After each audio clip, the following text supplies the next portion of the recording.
Chapter 294. Hua Qinhuan's face showed a rare trace of embarrassment when a young person was caught doing something bad. Before he had time to explain, Su Yiyan had already heard the two of them. She poked her head out of the kitchen and asked in confusion, "What are you talking about?" "Nothing." Hua Qinhuan spoke before Uncle Zhang could. "We're talking about what delicious food you made this morning.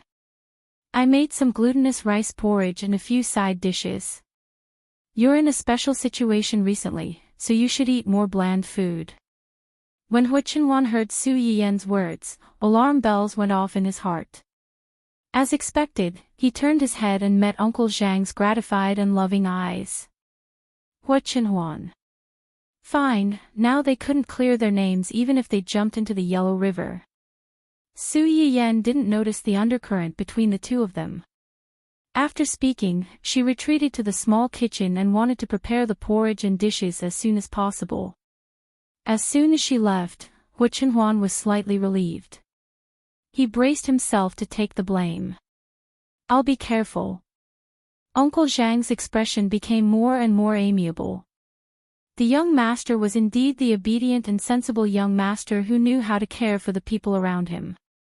With the young madam around, whether it was the young master or the family Hua, everything would develop in a good direction in the future. "I have to go to the store today to see if you want to go back to the old house or, I'll go back to the old house and wait for you." "Okay, then I'll go back after I'm done with work. I'll ask someone to send the medicinal cuisine to you at noon. Remember to eat it."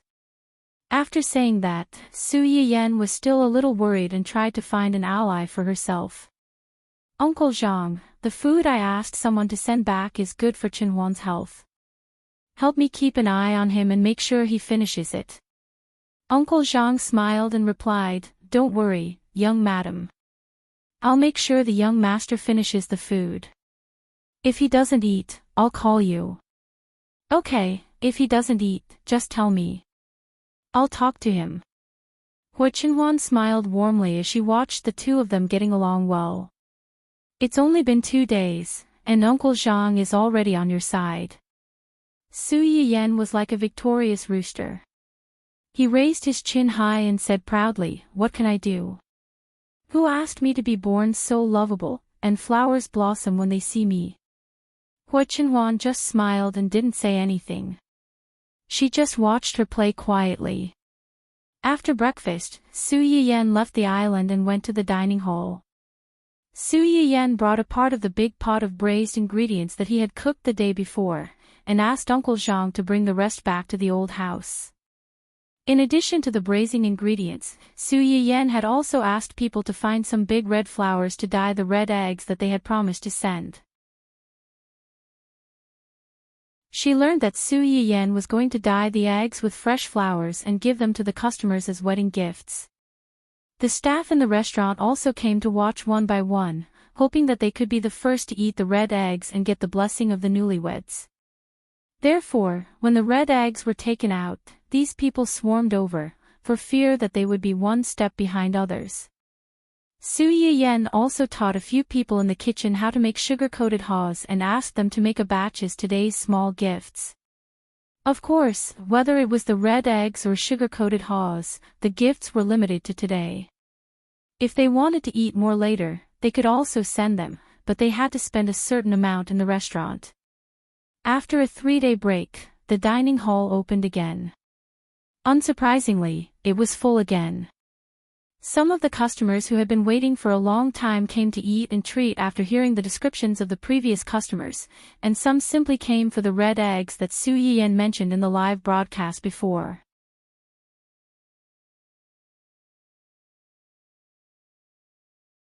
Chapter 295. Is this a red egg? It looks so beautiful. Before I came here, I thought red eggs were bright red. Now it looks a little pink and a little purple. The customers in the restaurant were very curious about the red egg. After receiving the red egg, they wanted to crack it open to see what was the difference between the egg inside and ordinary eggs. The result was obvious. Not only was her hand dyed red by the egg, but she also dyed the egg white inside the boiled egg. A few customers were frightened by this sudden situation and asked uncertainly, "Is this still edible?" "Yes, our red eggs are dyed with the juice of fresh flowers. They are non-toxic and harmless. The color of fresh flowers is so fresh." The girl who loved flowers put the dyed egg under her nose and smelled it. Indeed, she smelled a faint fragrance of flowers. The boiled eggs tasted pretty much the same. There was basically not much difference. However, after being dyed, for these people who had never eaten a red egg before, they felt that this egg was not just food. They ate it more seriously and with a little satisfaction of being blessed. After the first batch of red eggs was distributed, the medicinal cuisine was served one after another.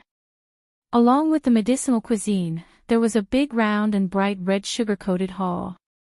"This is again." The store manager said, "This is sugar-coated haw. It is also a limited gift today. It is a gift for all the customers here. I wish you all a prosperous future." Sugar-coated haw. The customer turned the sugar-coated haw in his hand with curiosity. "This thing is made with hawthorn. It can stimulate the appetite and help digestion. However, pregnant women should not eat too much of it, especially those who are pregnant and are not stable yet."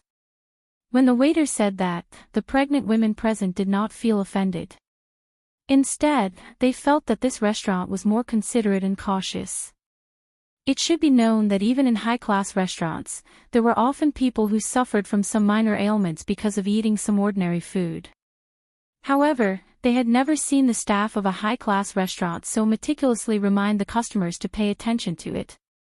The sugar-coated haw that had just been made was crispy and sweet on the outside. Together with the slightly sour hawthorn inside, it was really a tempting snack. Sigh, it would be great if such a happy event could happen a few more times. That way, we would be able to eat more of the shop owner's new dishes. When the other guests heard this, they agreed.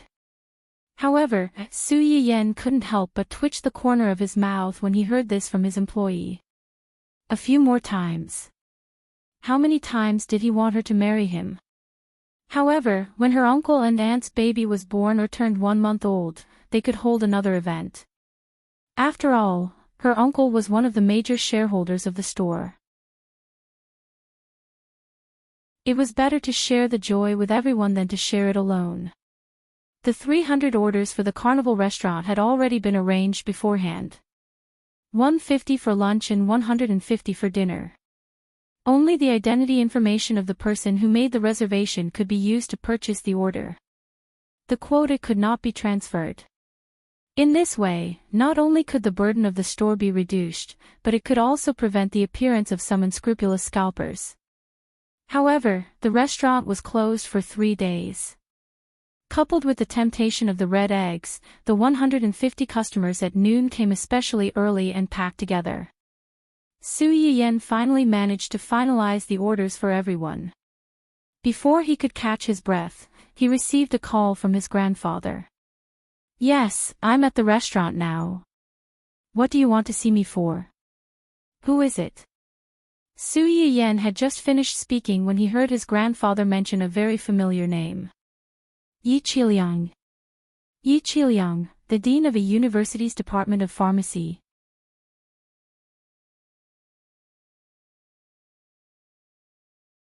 Chapter 296. Yi Qiliang, the dean of a university's Department of Pharmacy, found Su Yiyen with many twists and turns. That day, he happened to see Su Yiyen's live broadcast from his student's channel. He also happened to know that Su Yiyen had been framed, so he personally opened an account in her live broadcast room to observe and hook up with her. In the end, before he could hook up with her, the research institute came out on its own to help Su Yiyen resolve the annoying rumors. After that, Yi Qiliang did think of meeting her to discuss these resurrected ancient earth medicinal herbs with her. However, when he went to the research institute to ask the proud student who had already become the dean of the research institute about Su Yiyan, the senior told him that the research institute's director had told him that Su Yiyan was a descendant of the research institute. The other party told him clearly that the streamer was the descendant of a retired senior in the research institute. The other party had contributed these priceless treasures for free, not because he wanted fame or fortune, but because he did not want anyone to disturb him. Although Yi Qiliang really wanted to meet Su Yiyan, he respected her wishes. He suppressed his curiosity and did not disturb her.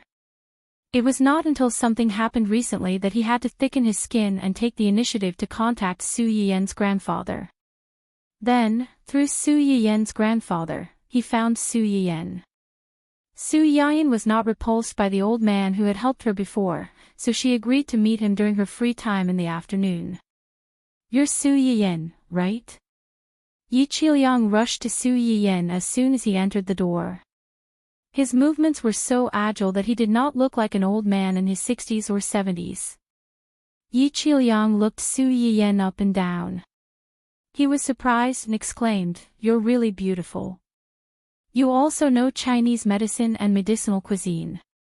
You opened a medicinal cuisine restaurant to benefit the masses at such a young age. You're a kind and good child, a good child."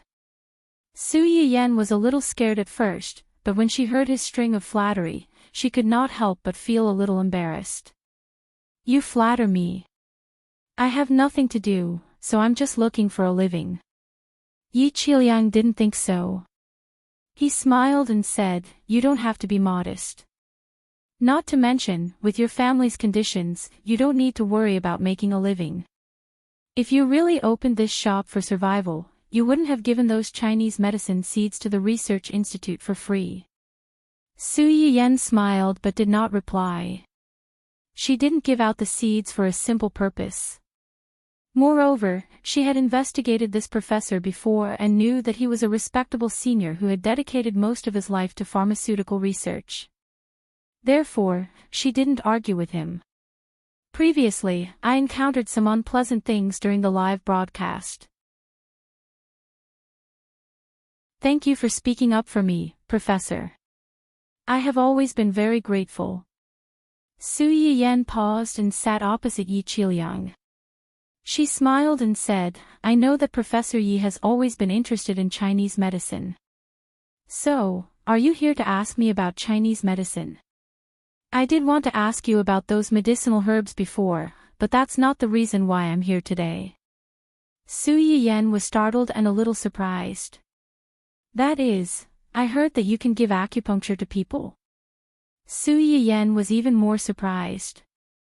So far, she had only given acupuncture to 3 people.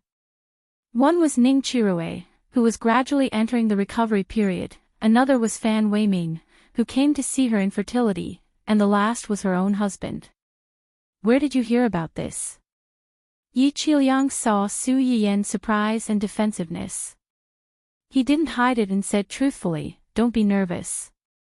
I heard about it by chance at the Qi family." The Qi family. Su Yiyan instantly understood who the problem was. Ning Chirue.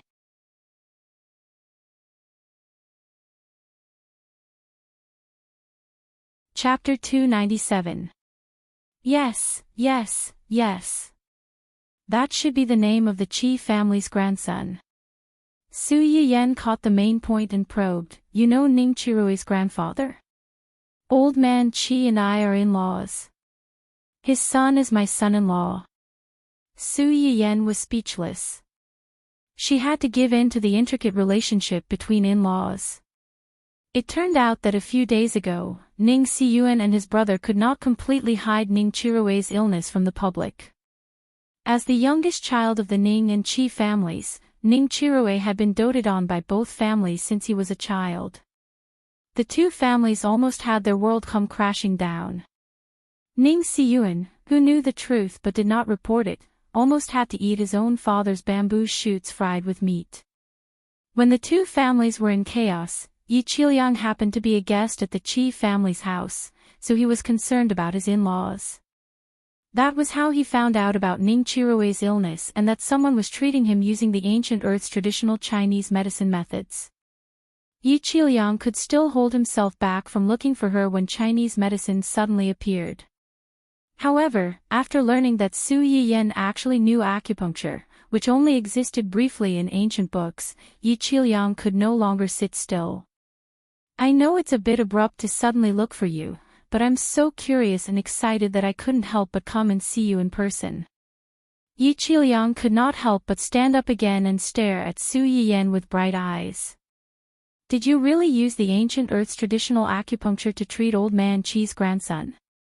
Theoretically speaking, it should be. Yi Qiliang did not care about Su Yiyan's faulty wording. He looked at Su Yiyan with a burning gaze. I heard from the Ning family's boy that you used acupuncture and a kind of herbal incense. Acupuncture is divided into acupuncture and moxibustion. The herbal incense you mentioned is one of the moxibustion methods. Then, Su Yiyan looked at Yi Qiliang's hesitant expression and took the initiative to ask, do you want to see the acupuncture needles and the moxibustion incense? Can I?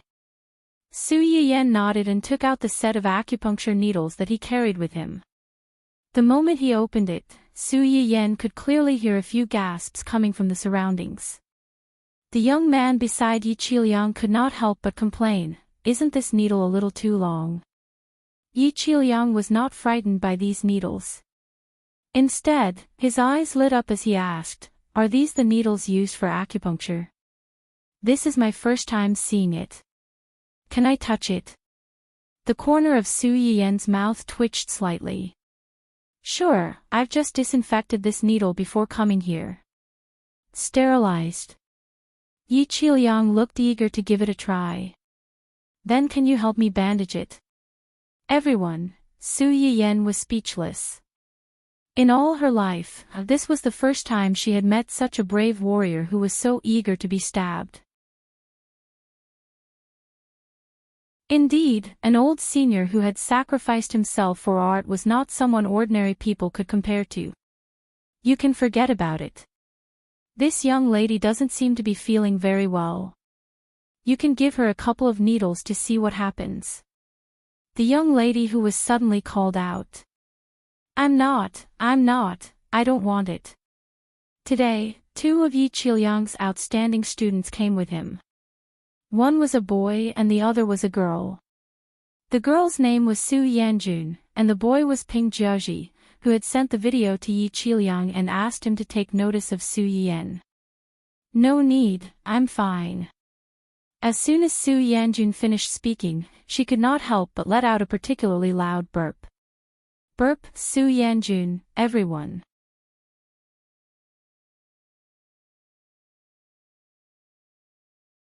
Chapter 298.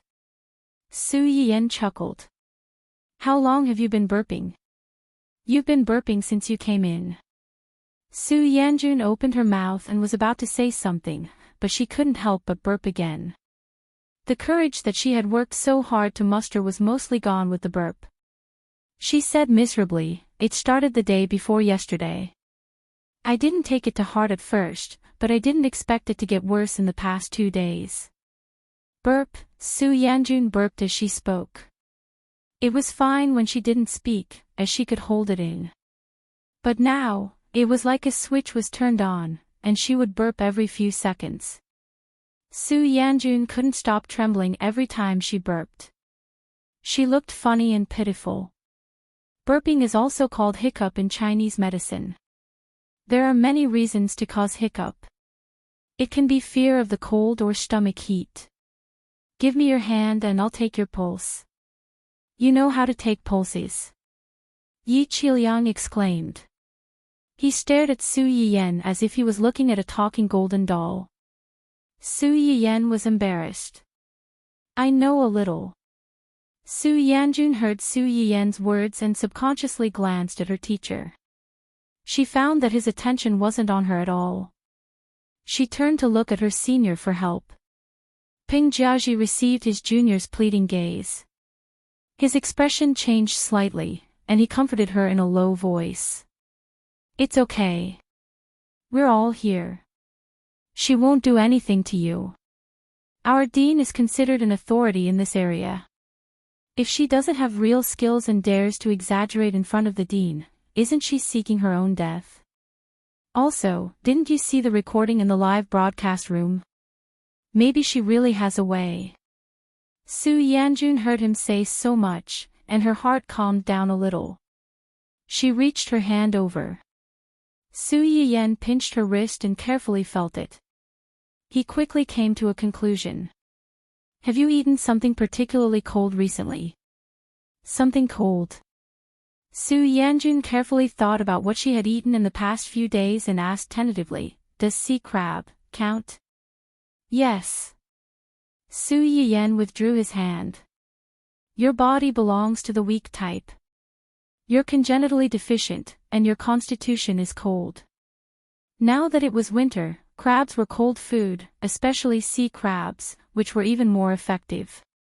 Did you not even add scallions, garlic, and ginger when you ate the crabs? Su Yanjun was dumbfounded and nodded subconsciously. Her uncle was a businessman. When he came back from the seaside city at the end of the year, he brought back a few especially huge sea crabs. He said that they were especially delicious and that the whole family should try a few. That thing looked quite scary.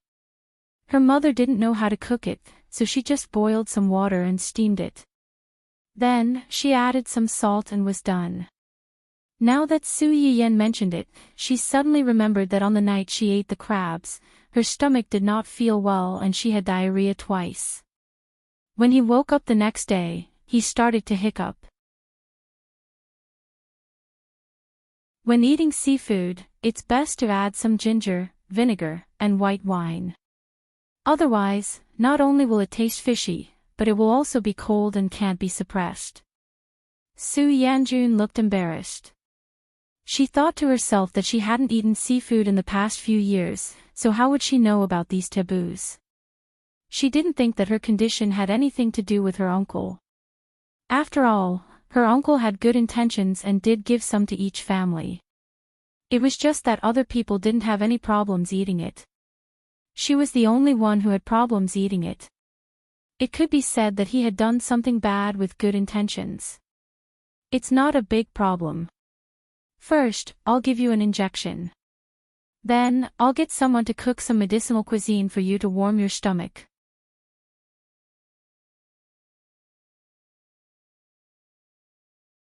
Chapter 299. As Su Yiyen spoke, he took out a needle and inserted it into the spot near the center of her pulse. Su Yanjun was still depressed about the crab incident, so she was a little confused when she was suddenly pricked. When she came to her senses, she suddenly widened her eyes and looked at Su Yiyen in horror. Su Yiyen was also frightened by her expression. He blinked and looked at her in confusion. The two of them stared at each other for a long time. In the end, it was Ping Jiaji who broke the silence first. Does it hurt? A little. It doesn't hurt as much as I thought. You don't seem to burp anymore. Su Yanjun seemed to wake up from a dream. She subconsciously touched her neck and asked, really? This place is called the Naguan Acupoint. Acupuncture at this place can calm the heart and calm the nerves. It also has a certain effect on stomach pain, hiccups, and vomiting. Su Yiyen spoke as he inserted the needle. After a few breaths, he took the needle out and pressed the Shaoshang acupoint on the side of Su Yanjun's thumb. How do you feel? A little sore and a little painful. Do you still want to burp? I don't think so. Seeing this, Yi Qiliang asked curiously, what's the reason for this? This place is called the Shaoshang acupoint. It's a kind of acupoint in the human body. Because there are a lot of nerve branches in this place, acupuncture is generally not done. But when you burp, press on this position to make the patient feel sore for about half a minute, and it will have a certain effect of stopping the hiccups. Su Yanjun and the others were not the only ones who had never heard of what Su Yiyen said. Yi Qiliang was also very curious about it. His eyes, which were full of vicissitudes of life, became brighter and brighter. Next, I'll ask someone to cook some medicinal cuisine to treat your stomach cold. Half a minute later, Su Yiyan withdrew his hand and asked, "Do you dare to eat mutton?" "Yes." "Okay, I'll ask them to stew a pot of pepper mutton soup and a bowl of ginger porridge for you. Wait here for a while." Su Yanjun, who had personally experienced the wonders of acupuncture, believed most of Su Yiyan's words, but how about we forget about it? A trace of embarrassment flashed across Su Yanjun's face. "I didn't bring much money today." As soon as Su Yanjun finished speaking, Yi Qiliang spoke up first. "It's fine, it's fine. Teacher Su, just let them stew it. I'll pay for everything here today." Teacher Su. Su Yiyan was a little confused by this strange nickname that suddenly popped out. Su Yanjun was a little flustered. "Professor, there's no need." "This is too," however, Yi Qiliang interrupted her first. "You did well on your thesis this semester. Take it as a reward from me as your mentor. I'll treat you to a meal. Moreover, all of you are here to accompany me today. How can I let you pay for it?" "But, no buts. It's settled then." Su Yanjun choked, blushed, and did not refuse again. Ping Jiaji's eyes turned slightly. He licked his lips and leaned over. He chuckled and said, "Teacher, since you've already invited Yan Jun, why don't you treat me as well?" Yi Qiliang glanced at him and said in disdain, "I'm not treating you. You pay for it yourself." "Teacher, you're biased." "Biased, my ass. Why don't you take a look at the damned thesis you handed in last week? It almost pissed me off. How dare you ask me to treat you to a meal? I'm already being magnanimous by not treating you to a meal with my teaching rod." Yi Qiliang pretended to hit him. Ping Jiaji hurriedly ran out and stood in front of them. He said embarrassedly, "Miss Su, look at my crooked neck. Can it be treated? Do you want to give me a few injections too?" Su Yiyan was speechless.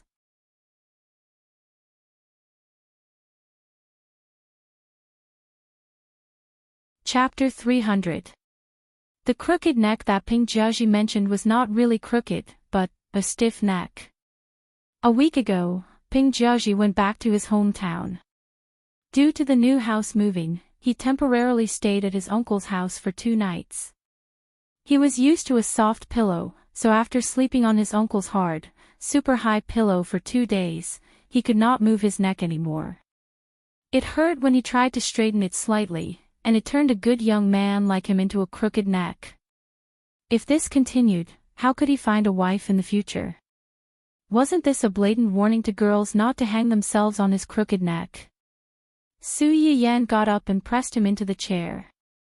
She looked around for a while with a serious expression. Ping Jiaji's heart suddenly thumped, and he trembled as he asked, "Can it be cured?" "Yes." Su Yiyan pondered for a moment, "But you don't need to use acupuncture.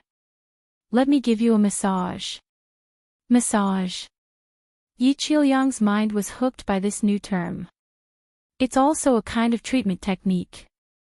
If it's light, it can dredge the meridians and adjust the blood flow. If it's heavy, it can set the bones. However, a normal newbie should pay attention to the control of strength. If the strength is too light, it will not be able to achieve the treatment effect. If the strength is too heavy, it may cause the patient to be injured or even worsen the injury. Su Yiyan herself had the support function to help her quickly familiarize herself with these basic skills, but others might not have this awareness. If Yi Qiliang saw that she had helped his student with a few massages, he would go back and find someone to test the problem. If he pursued the matter, he might come to her. It was better to be prepared in advance. Yi Qiliang listened to Su Yiyan's words thoughtfully and did not rush to ask. Su Yiyan did not mind. After washing her hands, she pressed on Ping Jiaji's neck. The treatment of stiff neck mainly used the Feng Qi, Feng Fu, Tianzhu, and other acupuncture points. She repeatedly massaged them to relax the muscles and relieve the spasms.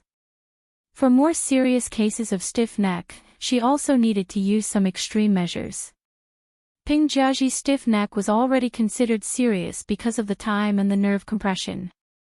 After Su Yiyan finished the initial massage, she took a deep breath and said in a low voice, "Relax." Then, she used her left palm to support his chin and her right palm to support the back of his head, slowly rotating his neck. When Ping Jiaji completely relaxed, she suddenly increased the rotation and exerted force. A cracking sound broke the silence in the room, causing the atmosphere in the room to stagnate. Ping Jiaji. Everyone in the room. A few seconds later, Ping Jiaji jumped up from the chair and screamed, "Head, head, head. Is my head still there?" Su Yiyan. Everyone. Yi Qiliang was the first to react. He was shocked and angry. "Are you a pig? If you don't have your head, would you still be a ghost if you're still alive and kicking and screaming like a ghost?" Only then did Ping Jiaji remember to reach out to touch his neck and head. It's still there, and... Ping Jiaji looked at this and then at that and became more excited. "It's fixed, fixed. Good for you." Yi Qiliang looked at this student who was less mature than a girl and scolded him jokingly. He turned to Su Yiyan and said, "Miss Su, just now to put it bluntly, stiff neck means that his neck is a little dislocated." I pushed it back. Su Yiyan wiped her hands and said wittily, "I'll say it again. Do not imitate dangerous actions. If you're not a professional, that push just now might have really caused the neck to crack." Ping Jiaji. Everyone.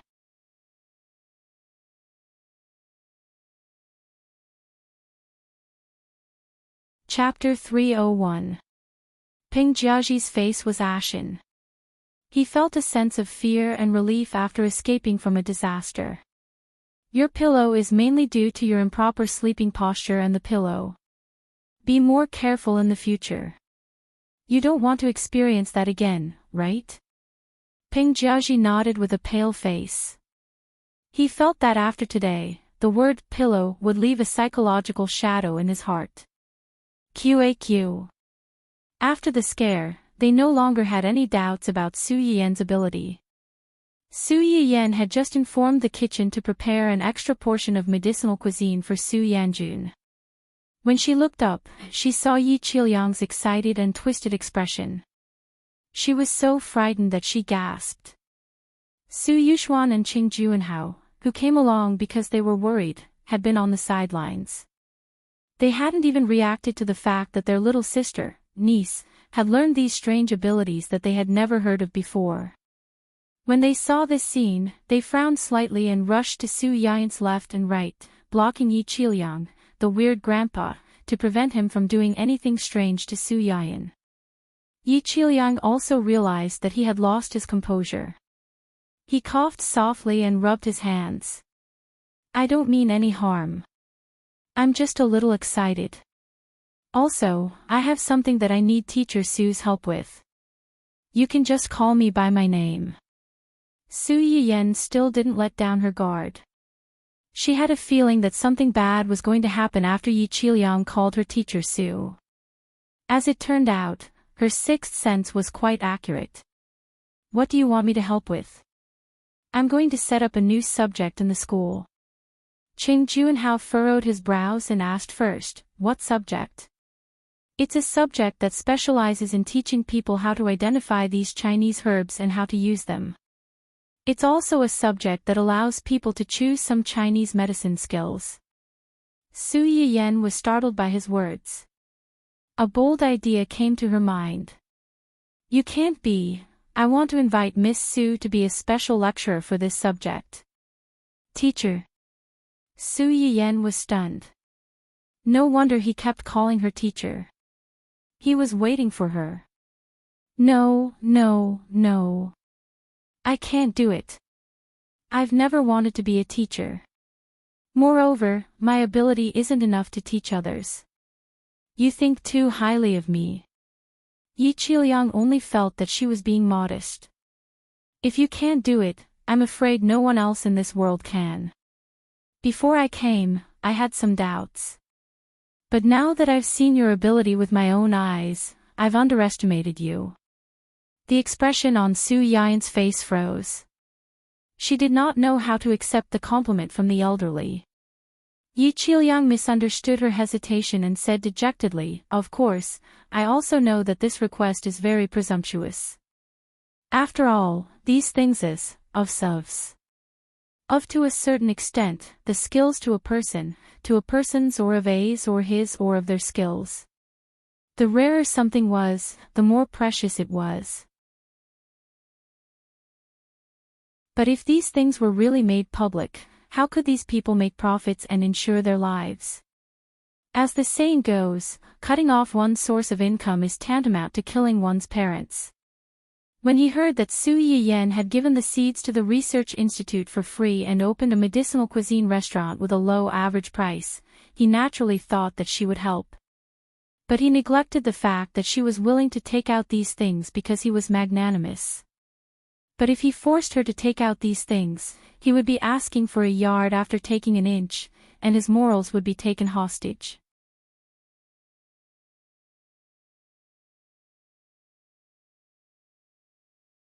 Chapter 302. It's my fault for being thoughtless and making things difficult for you. Yi Qiliang bowed to Su Yiyan with a guilty look on his face. Su Yiyan felt a little upset seeing him like this. The person in front of her was truly selfless and loved Chinese medicine. He loved everything related to it. Human eyes could not lie. She could feel his sincerity. He had never thought of keeping these things in his hands to amass wealth. But asking her to teach others, Su Yiyan took a deep breath and tried to ask the system, "Can I teach what I've learned in the system to others?" The system was silent for a few seconds before responding. "Yes. There won't be any bad consequences, right? No, there won't be any problems when the host taught the method of medicinal cuisine to her subordinates, right? That's not the same. The effects of medicinal cuisine are relatively weak. Moreover, the medicinal cuisine in the restaurant can only be made with my permission, so it's still within my control. He's asking me to teach those I don't know. What if she really taught some people, but those people's abilities were not good enough, but they went to treat others for the sake of their unconventional vanity? Would it be her fault if something went wrong?" The system was silent for a few seconds before speaking again. "The host's concerns are reasonable. However, there was a saying in ancient Earth, the master can show you the way, but the cultivation depends on the person. Some people can do the same thing well, while others can't. This is very normal. Those who can do it well will continue to persevere, while those who can't will be eliminated." The system was different from humans. It had a powerful database, so its words were naturally more rational. "However, host, are you sure you want to do this?" "What?" "If you teach these things, the host's abilities will be replicated. Perhaps it won't be that special to the world anymore. At that time, it might be more difficult to steal the halo of the female lead. Host, don't you want to change the fate of yourself and your family?" Su Yiyan's heart trembled. She couldn't help but struggle. After Yi Qiliang apologized, he didn't want to disturb her any longer. He left with his 2 students. However, 1 second before he walked out of the room, Su Yiyan called out, "Professor Yi, I need to think about it." Yi Qiliang stopped in his tracks and turned to look at her in surprise. Su Yiyan avoided his eyes, not allowing him to affect her too much. "I need some time to think." The fact that Su Yiyan did not reject him directly meant that he was still struggling in his heart. He was not completely indifferent to his proposal. A glimmer of hope appeared in Yi Qiliang's eyes again. His eyes reddened as he said, all right. Take your time to think about it. There's no rush. No matter what decision you make, you don't have to worry. It was easy to refuse a purposeful plea, but a humble plea could always soften one's heart. After Yi Qiliang and the others left, Su Yiyan heaved a huge sigh of relief. However, she saw her brother and uncle looking at her with complicated expressions. What's wrong? Is there something on my face? Qing Juanhao's face was unprecedentedly serious. Yan, how do you know all these things? Clearly, I've never heard you mention them before. Su Yuxuan echoed, that's right. We've lived together for over 20 years. As your older brother, I actually didn't know that you knew all these strange things. The medicinal cuisine from before was one thing, but now... Su Yuxuan never realized that the little sister he had doted on since childhood was so unfamiliar.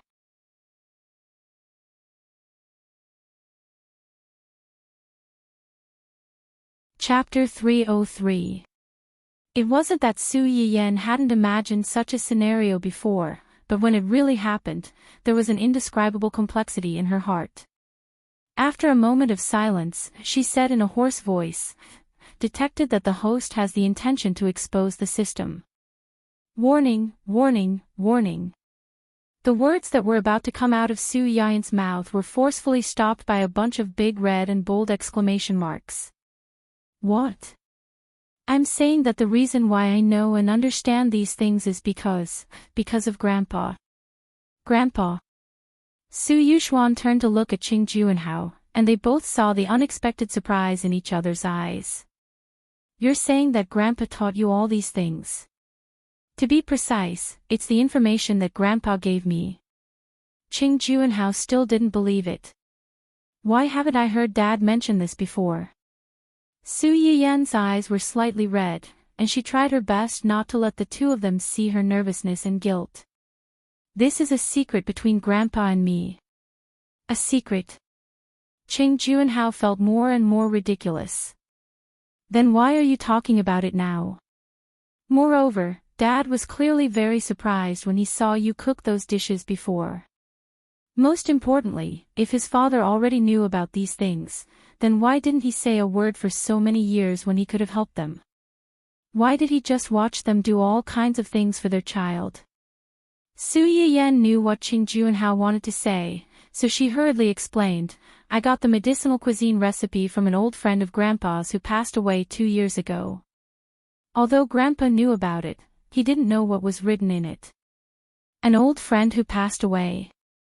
Qing Juanhao's mind was a little confused. Did his father have an old friend who passed away 2 years ago?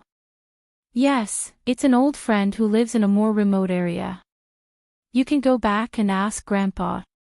Qing Juanhao was originally skeptical of Su Yiyan's words, but after seeing how certain she was, he was a little shaken. Really? Of course it's true. Why would I lie to you? After the first lie came out, the rest followed suit. As for why I'm willing to tell you now, it's because you asked, and I don't want to lie to you. Moreover, since I've already decided to take these things out, rather than letting your imaginations run wild, I might as well tell you the truth.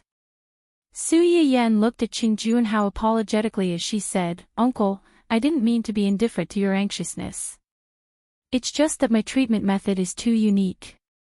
I haven't tried it in the beginning, and I'm afraid that I'll cause problems. Also, before this, I wasn't sure if I could really help you. I was worried that if I gave you hope, you wouldn't be able to get pregnant. Qing Juanhao's face finally looked better. He also realized that he had pushed himself into a dead end. He sighed softly and said, I don't blame you. Your aunt won't blame you either. We should be thanking you that she's pregnant now. Su Yiyan smiled and secretly breathed a sigh of relief. Su Yuxuan still felt that something was wrong. She frowned and said, I believe you when you say that Grandpa gave you the information. After all, Grandpa has so many books. It's reasonable for you to occasionally find 1 or 2 miscellaneous books that you're interested in. But what about those medicinal herb seeds? Su Yuxuan stared at her sister, trying to find an answer from her eyes. How do you explain those medicinal herb seeds? I heard that those seeds aren't in the research institute. Where did you find them?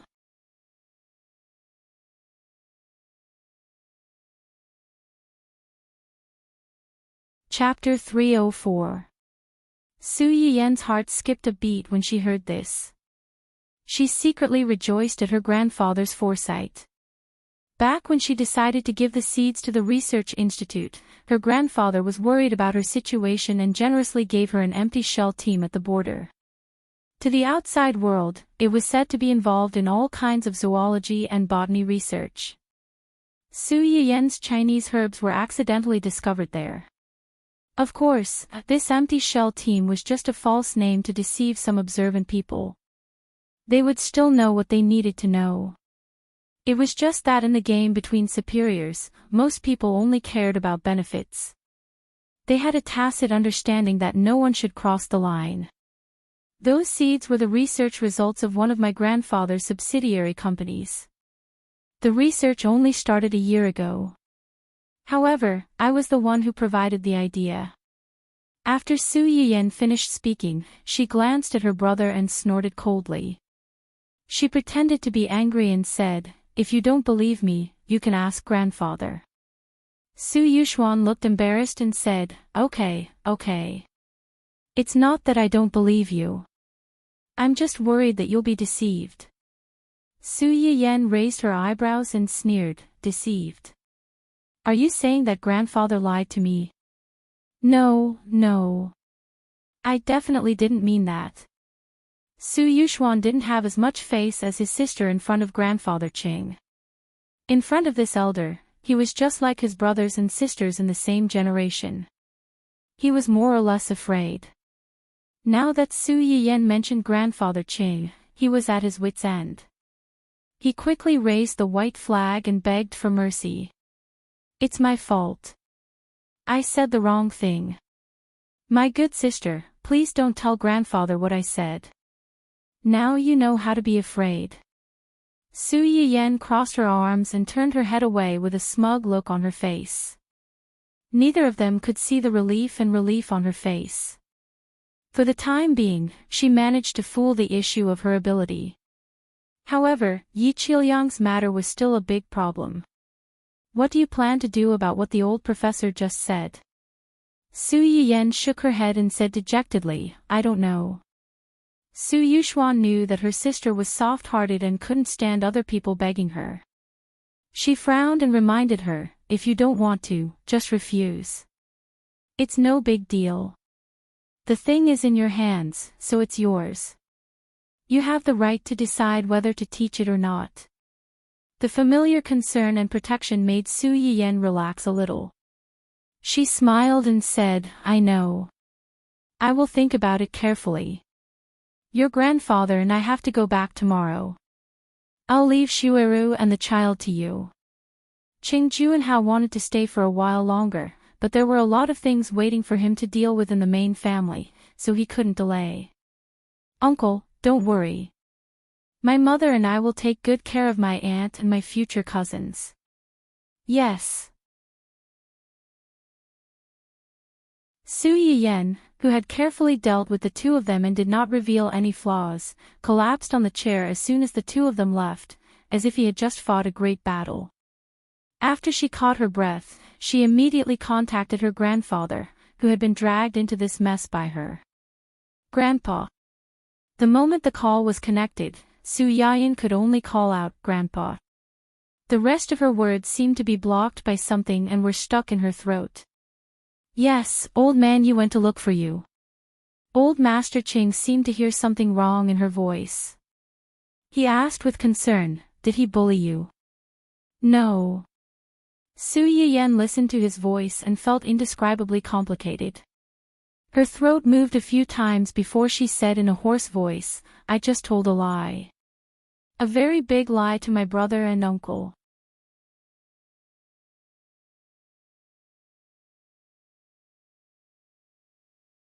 Chapter 305. After that, Su Yiyen didn't need Grandpa Qing to ask further. She repeated what she had just said to the two of them word for word. Grandpa Qing didn't reprimand Su Yiyan after hearing it. He didn't ask for an answer like the two of them did. He replied indifferently, "Okay, I got it." It was as if what Su Yiyan had just said was just a trivial matter. Su Yiyan's heart was heavy. In front of this elder who had always tolerated her and helped her, she showed her truest and most helpless side. "Grandpa, why don't you ask? They all want to know. Why don't you ask?" Grandpa Qing was silent for a long time before he sighed. It's normal for young people to have their own little secrets. You've had your own ideas since you were young. Grandpa knows your temperament. If it wasn't for a particularly difficult reason, you would never lie to your family. Yen, you have to remember that even if everyone forces you, Grandpa will always stand by your side unconditionally. He will help you keep your secret and protect you. So, don't feel too much pressure in everything. Grandpa is here. When Su Yiyan heard this, she finally couldn't hold back the tears in her eyes. In this uncertain future, she was able to have a family member and an elder who supported her unconditionally. He told her that Grandpa was here. She didn't have to feel any pressure. No matter how heavy the snow was, he would be at the front to help her. In his eyes, she would always be a child who needed to be protected. She would always be a junior who was worthy of his trust. What happened today made Su Yiyan upset. She originally planned to go to the Upper East City in the afternoon to check on the situation, but her plan was put on hold. After arranging the order for the evening with great difficulty, Su Yiyan returned to the family hall with a heart full of worries. Hua Qinhuan didn't expect Su Yiyan to come back so early. He was surprised and pleasantly surprised at the same time. "Why are you back so early? Did you miss me?" As soon as he finished speaking, Su Yiyan rushed over to him and hugged him. Yen.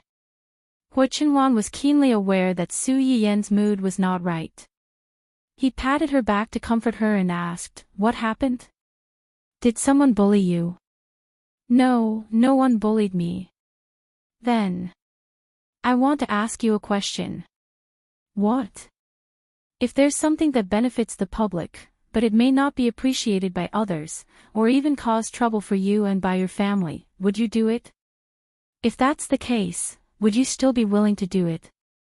Hua Qinhuan's eyes turned cold when he heard what she said. He thought of the news that his subordinates had sent over today and already had some guesses in his mind. "I don't think what you said is the most, by you, what for you too. Do you like it?" Hua Qinhuan held Su Yiyan's face and forced her to look at him. "Do you like it? If you like it, do it. If you don't like it, refuse. You have the right to choose. I'll give you the right to choose. I'll bear any consequences for you." It was a simple promise, but it had unshakable determination and courage, which made people's hearts sway uncontrollably. "I've never cared about benefiting the public, and I don't care if I get the gratitude of others. I've always only cared about you. If you're happy, I'll be happy. If you're sad, I'll be sad. Life is full of emotions, greed, anger, stupidity, and slowness. They all belong to one person."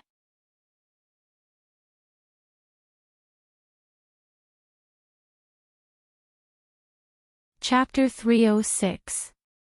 Su Yiyan was amused by Hua Qinhuan's words. As she laughed, tears came out of her eyes. "Grandpa and you'll spoil me like this." Hua Qinhuan used a little strength and placed Su Yiyan on his lap. He teased, "I'm curious. What will you be like after I spoil you?" Su Yiyan laughed. "I'll probably be spoiled and arrogant. I'll climb over your head and show off. For example, if I'm in a bad mood today, you'll sleep in the guest room alone tonight." Hua Qinhuan's eyes darkened, but he said, "You've been wronged outside and are in a bad mood. It's natural for me to let you sleep in. But I'm afraid I won't be used to sleeping in separate rooms." Su Yiyan. You won't be used to it. Didn't you sleep alone before? We've only slept together for 2 days, and you're already not used to it. You've developed this habit too quickly. If I wake up in the middle of the night and miss you, and there's no way to enter your room from the front door, I'm afraid I can only learn from others and sneak in through the window. You'll climb through the window. Su Yiyen was angry and amused. Are you crazy? Aren't you afraid of falling if you climb through the window? Su Yiyen couldn't say that word. She could only glare at him. Hua Chenhuan wasn't scared off by Su Yiyen's glare. Instead, he revealed a sly smile. So, can you bear to do it? What? Sleeping in separate rooms means a night attack. If you attack me at night, I might get hurt. Can you bear to do it? You. Su Yiyen's eyes narrowed. How could she not understand that she had been tricked? She couldn't bear to hit him, and she didn't know how to scold him. In the end, she could only snort coldly to express her dissatisfaction. Hua Chenhuan didn't intend to let her go so easily. He continued to ask, can you bear to do it? If you don't answer, I'll take it as a yes. I'll ask Uncle Zhang for a ladder later. Not only did he climb through the window to launch a sneak attack, he even sought outside help. And he even asked Uncle Zhang for help. If he were to spread the news, wouldn't everyone in the family know about it? It might even spread outside. Su Yiyen admitted that she could not afford to lose this kind of face. Her face was so red that it was about to bleed. She flew into a rage out of humiliation. I don't want to, she said. Then how about the rooms? Su Yiyen glared at him fiercely. No more. Hua Chenhuan laughed and said helplessly, is this what you mean when you say that she is spoiled? If that's the case, I hope you can be more arrogant. Su Yiyen was stunned. She vaguely understood the meaning of Hua Chenhuan's words just now. The tears that she had suppressed with great difficulty once again rushed to her eyes. Hua Chenhuan lowered his head and kissed her eyes. Then he moved down and gently kissed the tear stains on her face. There wasn't the slightest bit of lust. There was only tenderness and heartache. There was also a trace of inhumane possessiveness. Do what you want to do. Don't underestimate your husband. Even if the sky falls, I can hold it up. When Su Yiyen heard him say this, her expression was a little subtle. He could hold it up even if the sky fell. In her previous life, he had done it. After she died, he personally pierced the sky, causing the world to collapse. Because of this, she was given a chance to start over. You're so powerful, but it makes me look stupid. If you're not stupid, how can I, as your husband, be useful? So, I beg you, be a little stupid, be a little more aggressive, rely on me more, and find something for me to do, okay?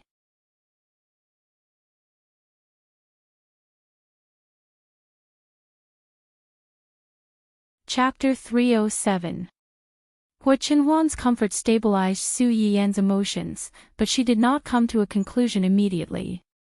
Not to mention whether she would agree to Yi Qiliang's proposal in the end. Even if she did, she should think about what to ask of him. The next morning, Su Yiyen woke up early to report to Upper East City. The variety show from before has ended. Yes, it just ended this Friday. Xia Junxing followed Su Yiyen into the office and gave her a brief report of what had happened in the company during this period. There were 7 people in the final group, and 3 of them were from our company.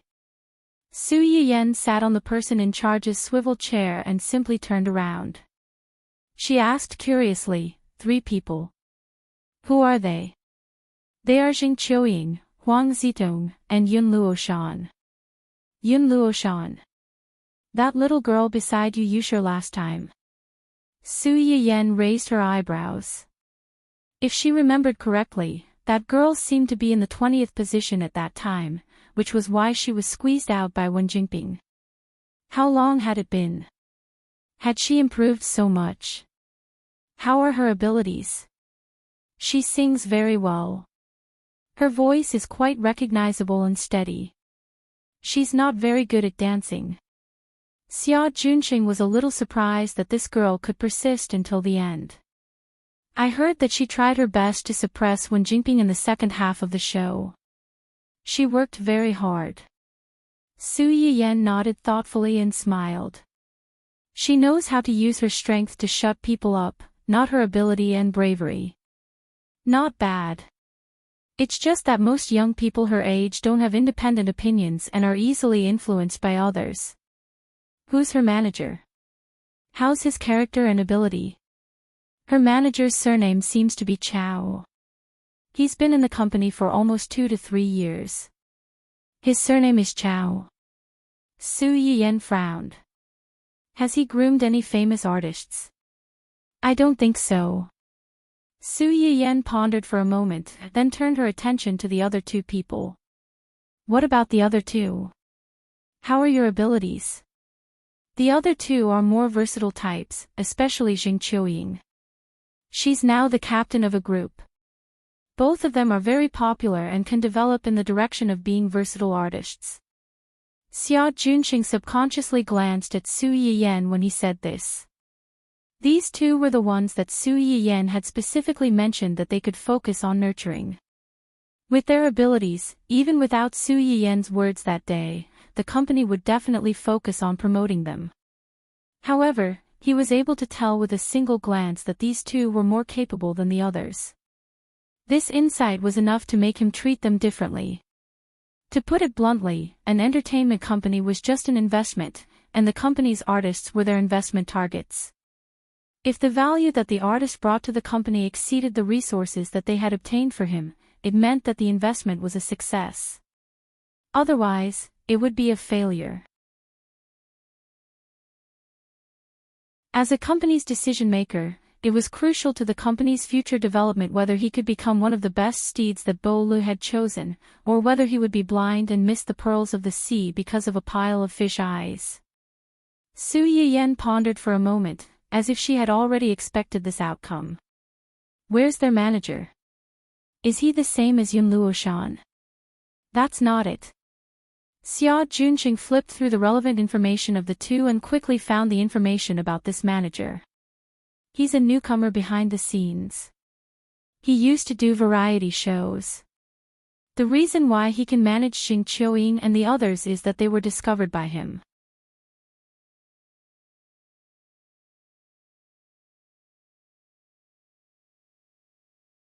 Chapter 308. When Xia Junqing said this, he subconsciously asked Su Yiyan, "Do you want to change their manager?" Su Yiyan pondered for a moment and shook her head. Let's see his ability first. Don't underestimate the connections of people in the industry. Xia Junqing's eyes flashed slightly, and he did not speak again. After understanding the remaining 3 Miao Miao, Su Yiyan asked the unlucky one, "How's Yu Yusher's injury?" She's already recovering, but, what? She originally planned to be a singer, so this injury will definitely take some time to recuperate. Also, she signed the shortest 3-year contract. Although there are still more than 2 years left, the Yu family is very likely to terminate her contract and withdraw from the entertainment industry after this incident. This result was also within Su Yiyan's expectations. It's a pity. Yu Yusher was able to enter the top 20 without relying on her identity as the second daughter of the Yu family. Moreover, she was ranked relatively high, which meant that she had some ability. Before this, she had also heard from Xia Junqing that she did not enter the entertainment industry for fun. She really wanted to work hard and make a career for herself. She was driven, and her family background was there. What was the saying? The scary thing was not that others were better than you, but that those who were better than you were worked harder than you. If the Yu family really insists on terminating the contract, and she herself has this intention, then let's terminate it. There's no need to have a conflict with the Yu family because of this. Xia Junqing breathed a sigh of relief and secretly rejoiced that they did not spend a lot of resources on Yu Yusher. If they really terminated the contract, the loss would not be particularly great. By the way, there's one more thing. What is it? How's Ningqirui's illness? It's slowly getting better. Su Yiyan looked up at Xia Junqing as if she sensed something. Why are you suddenly asking about him? Did something happen? He hasn't taken any jobs during this period of recuperation. His fans seemed to have noticed and mistakenly thought that the company had frozen him, so they started to support other newcomers. Su Yiyan frowned. She had been busy with the wedding and the restaurant, so she hadn't been online for a long time. This was the first time she knew about this. I understand. Ningqirui's family already knows about his illness, so there's no need to continue hiding it. I will arrange for him to post a status update to tell those fans the truth. When the time comes, remember to let the company's official account repost it to show the company's attitude towards this matter. Xia Junqing was, after all, a veteran of the company. When he heard Su Yiyan's words, he was keenly aware that it was a great opportunity to improve the company's image and gain a favorable impression from the fans. Immediately, he said, "Okay, the PR department will carefully consider the words according to Ningqirui's post." Yes. However, it will take at least a few more months for that guy to recover. During this period of time, the company can't do nothing. We have to cultivate more new blood. You don't have to worry about that. Xue Kaiwei and Hong Hui will be back soon. When the time comes, they can help heal a few newbies. Xue Kaiwei and Hong Hui were the stars of Dongqing City. One was a movie queen, and the other was a heavenly king. With these two top stars leading the way, the newbies could indeed take fewer detours, but, be careful. Don't end up with a bad reputation. The gains don't make up for the losses. Taking a shortcut had its benefits, but it also came with a certain risk. Understood. As the two were talking, there was a sudden knock on the office door. Then, a female secretary pushed the door and came in. She looked embarrassed and said, "President Su, there's a couple downstairs who want to see you."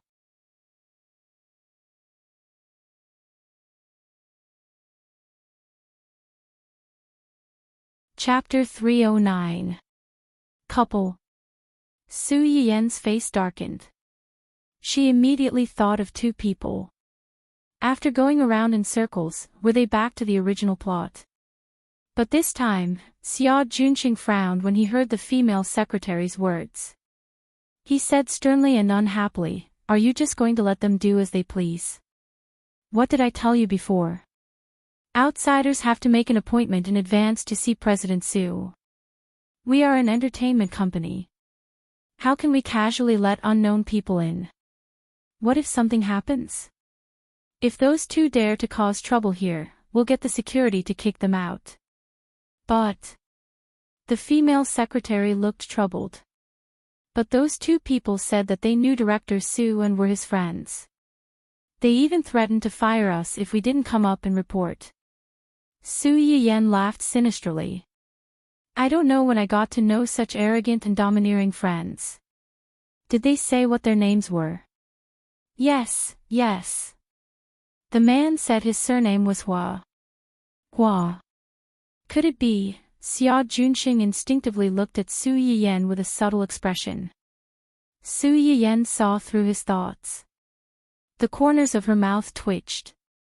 She said helplessly, "Do you think the group of people downstairs would be able to stop my husband if it was him?" Xia Junqing was slightly taken aback. Wasn't that right? If the new son-in-law came, these people would probably bring him up directly, let alone report to him.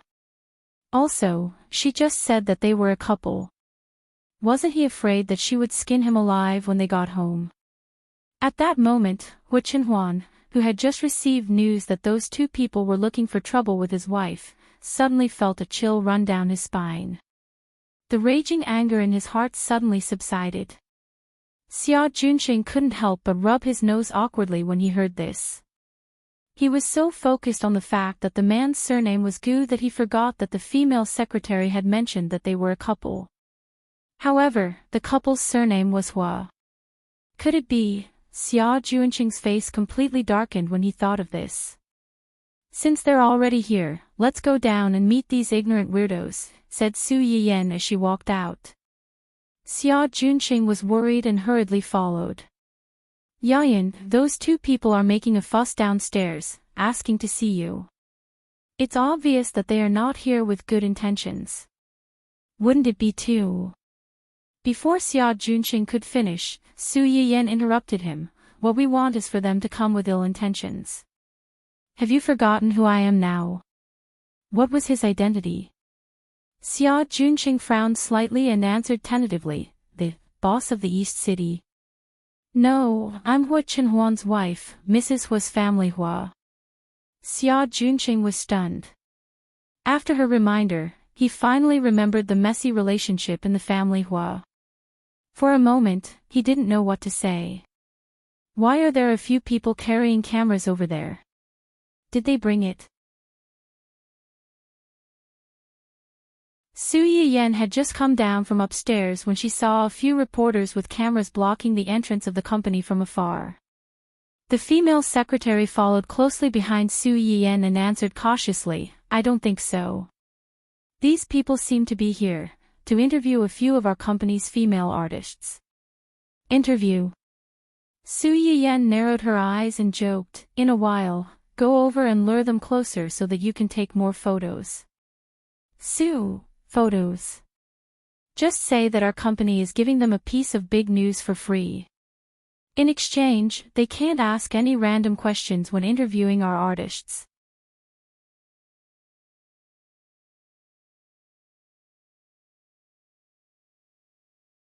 Chapter 310. The female secretary was a little confused, but she didn't dare to ask. While Hu Xiaofeng and his assistant were focused on Su Yiyan, she hurriedly ran out and negotiated with the people carrying the cameras. When Hu Xiaofeng and his assistant saw Su Yiyan coming down, they immediately rushed over aggressively. Su Yiyan narrowed her eyes and didn't go down. She just stood on the stairs with her arms crossed and looked down at the two of them. What are you doing here? It seems that what happened 2 nights ago wasn't enough to teach you a lesson. You've only been in the hospital for a day, and you're already out. My aunt really didn't go easy on you. Hu Xiaofeng originally came to denounce them. When he heard Su Yiyan's words, his anger soared. If Wen Jingping hadn't held him back, he would have gone to beat them up in the morning. Su Yiyan was so relaxed because she knew that he wouldn't be able to hit them. She knew better than anyone else that a certain someone was a White Lotus B*TCH. If he really hit them as soon as he came up, and if it was a man hitting a woman, how could she continue to pretend to be pitiful and put herself on the moral high ground? Unfortunately, Wen Jingping was destined to be disappointed today.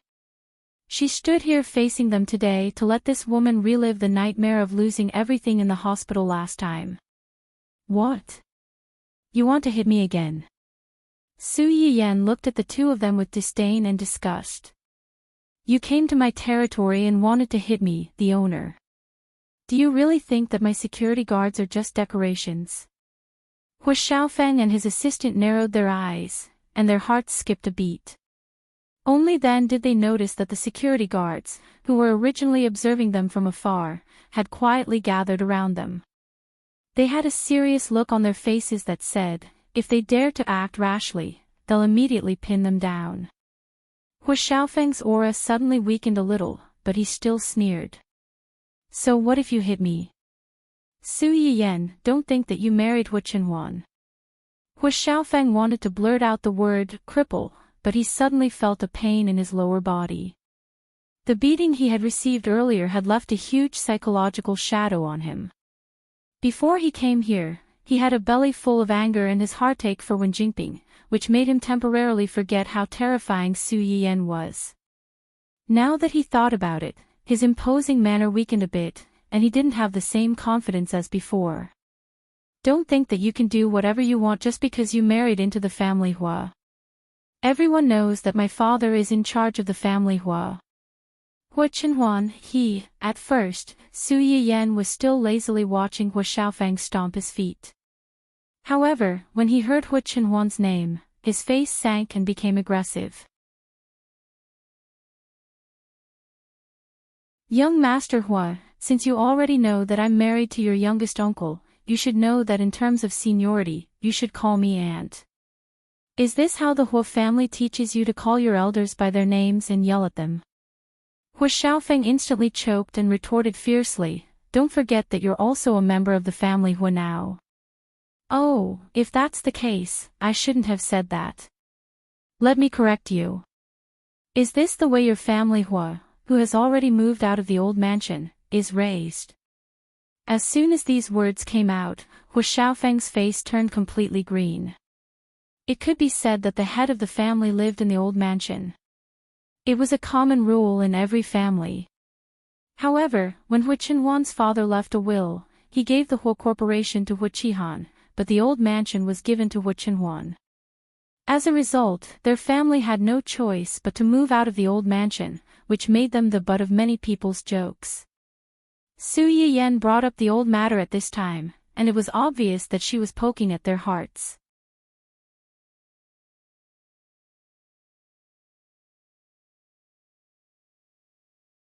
Chapter 311. You! Hua Xiaofeng's face was livid. He was so angry that he almost rushed up to her without caring about anything else. Wen Jingping was shocked. She quickly hugged his waist and stopped him. Xiaofeng, calm down, calm down. How do you expect me to calm down? This B*TCH is clearly a Xiaofeng. It was rare for Wen Jingping to yell at Hua Xiaofeng in a loud voice. In her heart, she also felt a trace of resentment and disdain for the man she had chosen. If Hua Xiaofeng's impulsiveness had been a big advantage in her eyes before, then after experiencing how he couldn't protect her in front of her parents and dragged her down at such a critical moment, this advantage had become completely useless. Now she even doubted herself. Was it right for her to choose Hua Xiaofeng as her future reliance? It had to be said that Wen Jingping's yell had some effect. Hua Xiaofeng's struggling strength paused. He looked at Wen Jingping with a bit more accusation in his eyes. Wen Jingping lowered her eyes to avoid his gaze, hiding the impatience and annoyance in her eyes. Miss Su, Xiaofeng was just too anxious. He didn't want to have a conflict with you. You are a magnanimous person. Don't lower yourself to his level. Oh. Su Yiyan responded indifferently and waited for Wen Jingping's performance. Wen Jingping didn't expect Su Yiyan's reaction to be so cold. She was a bit choked at the moment. After a while, she finally found her voice again. She said softly and weakly, actually, we came here today to ask Miss Su something in person. Su Yiyan didn't answer. Wen Jingping waited for a while before she awkwardly continued, we want to ask Miss Su, are you the current boss of Dongqing City? And is Dongqing City also involved in the investment of Future Star? This should have nothing to do with you, right? Hua Xiaofeng suddenly became anxious. How can it have nothing to do with us? Little Ping, she... Wen Jingping took a step forward and interrupted Hua Xiaofeng before he could finish his sentence. Miss Su, I admit that I've wronged you before. But no matter what, this is still a private matter. You're being irresponsible to your company and your employees. That's right. You're being irresponsible. Su Yiyan was almost amused by her righteous accusation. My employees know very well whether or not I'm responsible for my company and my employees. Where did you, an outsider, get the courage and shamelessness to point fingers at me? Are we close? Wen Jingping was stunned. She opened her mouth and was about to say something when Su Yiyan waved at the girls at the front desk and asked them to come over. This lady said that I'm not responsible for the company, and I'm not responsible for you. Is that what you think too? The girls looked at each other, not knowing what to do. It's fine. Tell me honestly, How have I treated you? How has the company treated you? I promise that no one in the company, including me, can do anything to you. There are so many people here who can be witnesses. The company is very good. We have all the benefits we should have. We don't have too much work on a daily basis, and we've never been deducted during holidays. And the people in the company are very kind, unlike some companies that don't treat the receptionists as human beings. With the first one, the few people behind him were no longer nervous. They hurriedly echoed, yes, yes, yes. Our company's atmosphere is very good. On normal holidays and employees' birthdays, they will send us small cakes, fruits, and gifts.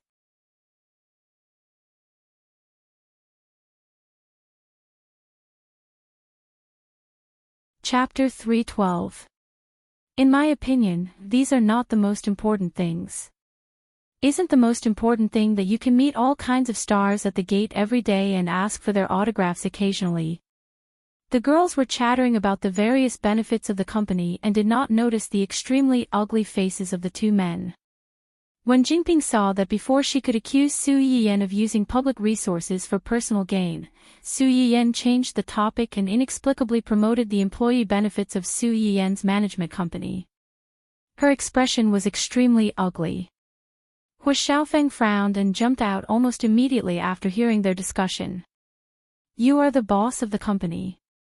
As long as they don't want to lose their jobs, they can't say bad things about the company in front of you. Su Yiyan narrowed his eyes and sneered. According to what you said, someone is complaining about our company system behind your back. Since everyone is here today, why don't you call that person out and confront him? If it's really my fault and the company's fault, I'll ask all the company's executives to apologize to him. Hu Xiaofeng choked. He did not understand how the topic had changed to this point.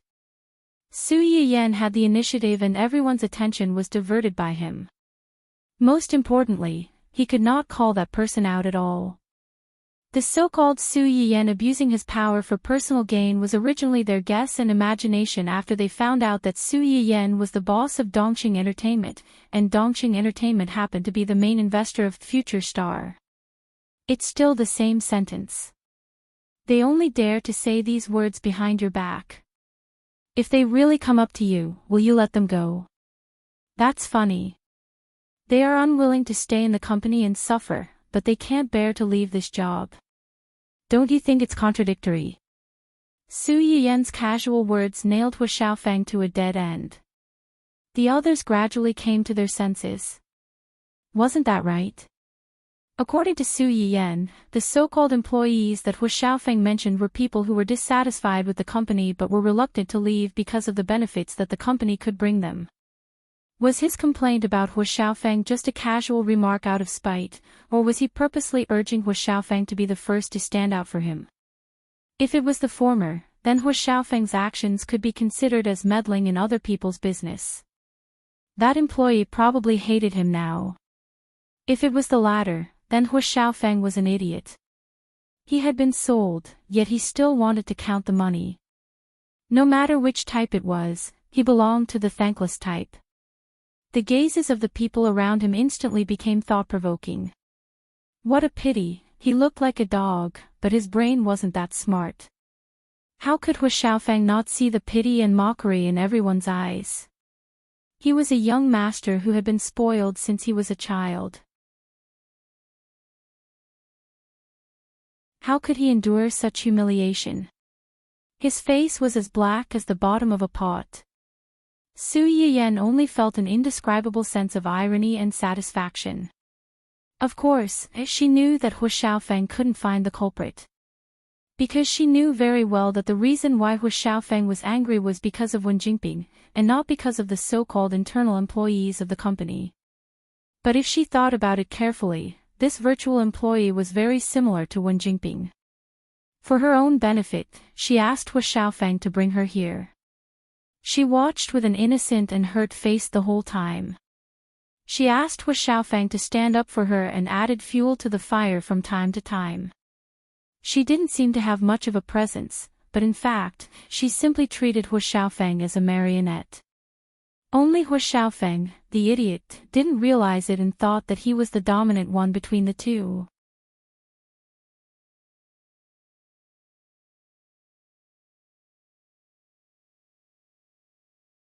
Chapter 313. No matter what, this is an internal matter of our company. The person involved didn't say anything, so why are you jumping into a rage? Su Yiyan rolled her eyes at Hu Xiaofeng mockingly. She changed the topic and said with a faint smile, or do you want to represent all the employees of our company because you're not an employee of our company? Why don't you ask them if they're willing to be represented by you? Hu Xiaofeng was stunned. Only then did he notice that the girls that Su Yiyan had called over, as well as the other employees of the company who had heard the news, were all looking at him with disdain. Obviously, they didn't want to be represented by him. Su Yiyan was too lazy to argue with this fool. She looked at Wen Jingping, whose face was slightly pale, and said, "And Miss Wen, you just said that you let me down. I'm curious, what did you do to me? Come, tell us. Let us all hear it." Wen Jingping avoided her gaze and said ambiguously, "It's not important. It's all in the past." Look at what she said. People who didn't know better might think that she was the victim. She was the main culprit. What right did she have to say that it was not important and that it was all in the past? Su Yiyan smiled coldly and said, "Then what do you think is important?" When Hu Xiaofeng heard Su Yiyan's words, he immediately stepped forward and shielded Wen Jingping behind him.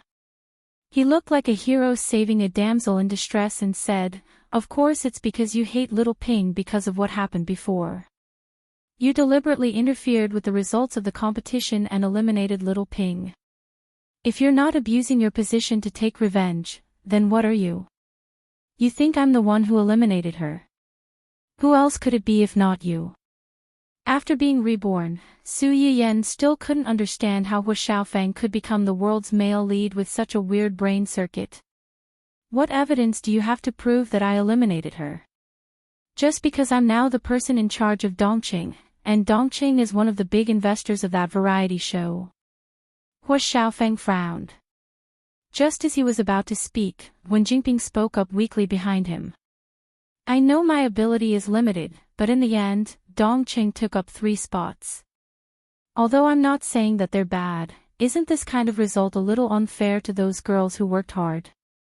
Wen Jingping made it sound as if the reason why the 3 girls in her company were able to survive until the end was because of the company's investment. With just a few words, he had erased all the hard work of others. How vicious was his mind! Even Su Yiyan could not help but get angry. She immediately retorted, "Look at what Miss Wen is saying. How capable are the artists in our company? How capable are you? Don't you have any idea?" Wen Jingping was not prepared for Su Yiyan's sudden attack. She was stunned for a few seconds before she thought of retorting, but she was rebuked again. "In Miss Wen's opinion, what do you think is fair? What is the competition in the entertainment industry? It's a competition of popularity and ability. You just said that our company took up 3 spots among the 7 people in the end. That's right, I'm proud of those 3 girls. Because they are capable and talented, and their abilities and talents have been recognized by a wide range of audiences. They have been loved by those who recognize their excellence. They deserve these 3 spots. It's not just them. The 7 people who formed the team at the end of the show also deserved it. People with ability are destined to be famous. On the contrary, Miss Wen."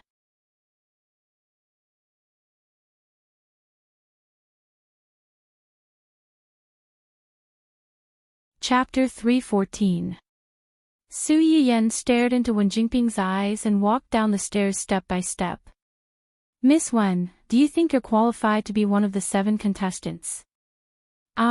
Popularity. If I remember correctly, after Miss Wen successfully passed the preliminary round of the audition, she did something evil. She was suspected of blackmailing a new host on a website. However, she was countersued and lost a lot of money. As a result, her popularity plummeted. After that, there was a quarrel between the top 20 contestants. She caused a lot of trouble and caused a huge negative impact on the program team. Wen Jinping's face was livid. She opened her trembling mouth and wanted to refute, but she realized that she could not say anything. According to the contract of the program team, the female artists participating in the program must ensure that their reputation is positive during the recording period. During this period, if the artist's negative reputation affects the program team has the right to withdraw the artist from the competition and ask the artist to compensate the program team for the series of losses caused by her. This contract requirement was very common. Most of the contracts signed before going on variety shows, shooting commercials, and joining the production team would have such a clause. After all, investors also needed to make money. For artists with bad records who could not bring a positive impact to their investment products and could even smear their products, the best they could do was to minimize their losses. Su Yiyan's identity at that time happened to be one of the investors who held Wen Jinping's lifeline. According to what you said, if I really used my identity as an investor to take revenge, then I should have informed the program team to kick her out directly. Why would I wait until the end? Why don't you investigate whether Miss Wen's reputation is more positive or negative because of the previous two incidents? When Su Yiyan said this, she looked at Wen Jinping meaningfully. Miss Wen, are you here to tell me this now because you want to remind me to seriously calculate how much losses you've caused to the production team? Do you want to take responsibility? Wen Jinping's expression changed slightly and she subconsciously took a step back. Hu Xiaofeng subconsciously retorted, why didn't you think of kicking Wen Jinping out of the program team at that time? It was me. Xiaofeng. Wen Jinping hurriedly pulled Hu Xiaofeng's sleeve to stop him from continuing. She had almost been kicked out of the show twice because she had asked Hu Xiaofeng for help. Although she didn't manage to stay until the end, the program crew had indeed changed their mind after Hu Xiaofeng called them. Wen Jinping naturally thought that the program crew had made her stay because of Hu Xiaofeng's pressure. They came here today to prove that Su Yiyan was targeting her because of her past. She used the program crew's malicious editing to discredit her and even sacrificed the company's artists to ruin her reputation. She wanted to wash away the bad reputation that she had attracted before and splash a basin of dirty water on Su Yiyan and the company under her name. However, if Hu Xiaofeng revealed that he had pressured the program crew to make her stay, she would be the one who had taken shortcuts by the unspoken rules. What right did she have to stand on the high ground and criticize others? It was you, what? The more Su Yiyan looked at Hu Xiaofeng, the more she felt that he was a fool. She had only refuted a few words and he was about to explode. She didn't feel any sense of accomplishment at all. When Jinping looked at Su Yiyan's calm and composed appearance and suddenly felt a trace of fear that she had never felt before. This time, she seemed to have accidentally provoked a demon.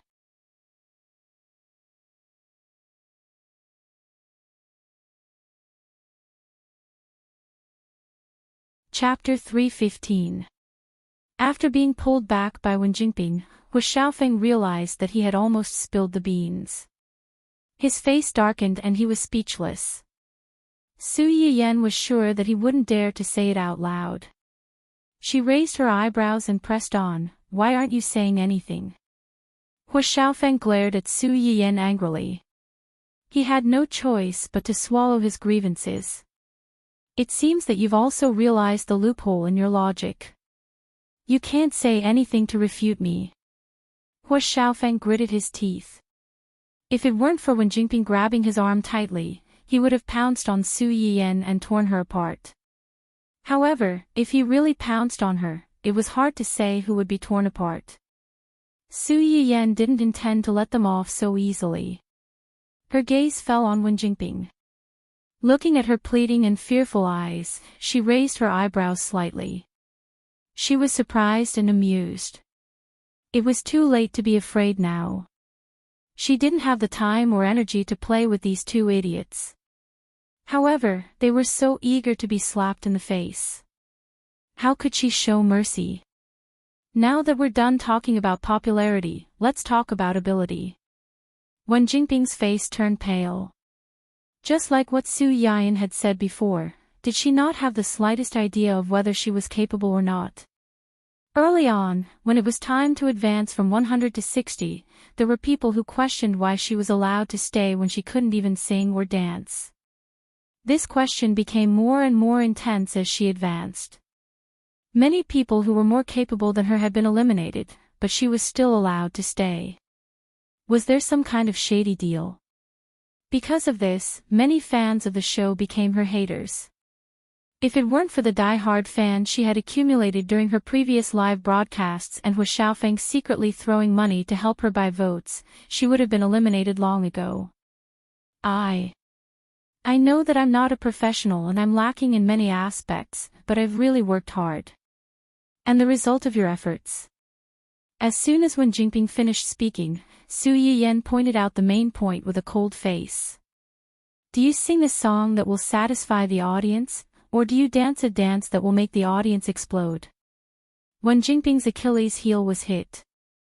Her whole body shook and she subconsciously took a step back. Seeing this, Hu Xiaofeng hurriedly helped her up and said indignantly, "Little Ping said she tried her best. Why are you forcing her like this?" "I forced her." "When did I force her?" "If telling the truth is considered forcing someone, then I am indeed forcing her." "You!" Hu Xiaofeng roared in exasperation, "You're so mean. How can you always focus on her shortcomings? Can't you look at her strengths?" "On what basis?" "What?" Hu Xiaofeng was confused by Su Yian's sudden question. "Why do I have to look at her strengths?" The program team selection list clearly states that the talent show wants to select truly outstanding talents, not experiencers who come here to play house and treat the competition as child's play. If young Master Hu doesn't understand what this means, I can reluctantly explain it for you. What it means is that this is a competition. It's a competition that is based on ability and audience popularity. Nothing else matters. Have you ever heard of contestants who sign up for a competition and are about to go on stage saying to the organizers, "Sorry, I'm a newbie. Can you let the experienced veterans go easy on me and give me a ranking?" Hu Xiaofeng, don't treat everyone like fools. No one has the obligation to spoil you.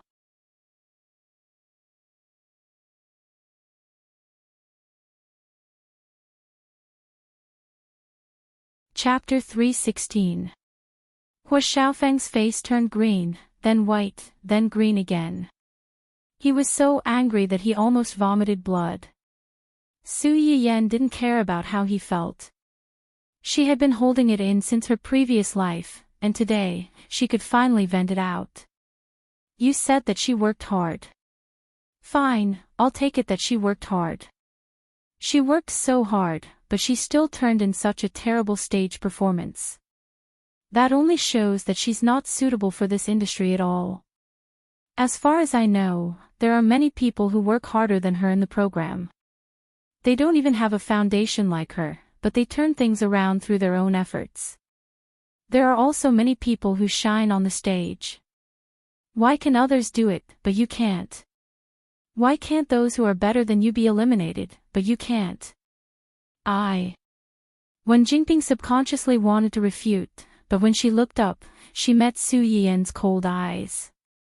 At this time, Su Yiyan had already walked down from upstairs and was approaching the two of them step by step. Hu Xiaofeng subconsciously wanted to stop her, but she slapped him away. He staggered a few steps before he could stand firm. The onlookers were speechless. Seeing that Su Yiyan was approaching the two dangerous people, Xia Junxing, who hurried downstairs to help, was speechless. Hu Xiaofeng was stunned for a few seconds before he reacted. He wanted to go forward and stop Su Yiyan, but he was already held down by Xia Junxing and a few security guards. What are you doing? Let me go, let me go. Do you know who I am? I'm the heir of the Huo Corporation, After being restrained, Hu Xiaofeng was so angry that he shouted and brought up the Huo Corporation and Hu Qihan. The people around him looked at him like he was an idiot. The reporters who were waiting not far away were so excited that they recorded this scene. They even thought of the news title. The heir of the Huo Corporation makes a scene in Dongqing. Angry because of his girlfriend. A strange man is caught making a scene in Dongqing. He screams that his father is XXX. If they knew about the marriage between Su Yiyan and Hu Xiaofeng, they might come up with even more explosive topics. Su Yiyan ignored Hu Xiaofeng's stupidity and walked up to Wen Jingping. Heaven rewards the diligent. Opportunities are always reserved for those who are prepared. If you think it's unfair that you were eliminated, then if you were really selected, would it be fair to those who have more ability, potential, and work harder than you? To put it bluntly, she was just being selfish. Or did she really think that she was the woman of destiny and that everyone had to give in to her and support her? If you're slightly unhappy, you'll think that someone is targeting you. No, I didn't. You didn't. Then what did you mean when you hinted that you shouldn't have been eliminated? Explain it to me. Su Yiyan narrowed her eyes and said clearly, or do you think that you can beat everyone with your face alone, better than hard work and talent? Every time Su Yiyan took a step forward, Wen Jingping took a step back. When she heard Su Yiyan's words, she tripped and fell on her own. Wen Jingping, who was sitting on the ground, was stunned. In a trance, she seemed to feel the eyes on her from all directions. The scornful, sarcastic, and even disgusted gazes made her feel as if she had returned to her previous life, where everyone looked down on her and anyone could bully her. Finally, Wen Jingping could no longer stand the malice of the people around her. She screamed, got up from the ground, and rushed out of the Dongqing gate with her face covered.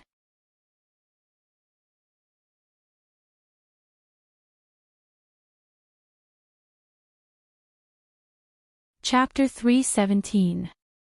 Wen Jingping's scream was so loud and shrill that it gave the onlookers goosebumps. Hu Xiaofeng was also stunned for a few seconds before he came back to his senses. He roared, "Little Ping." If one didn't know better, they would have thought that something had happened between the two of them and that they were separated forever. Hu Xiaofeng struggled even harder, and the bodyguards almost lost their grip on him. Xia Junxing gave the bodyguards a look, and they let go of Hu Xiaofeng's hands. Hu Xiaofeng couldn't stop in time and almost fell flat on his face.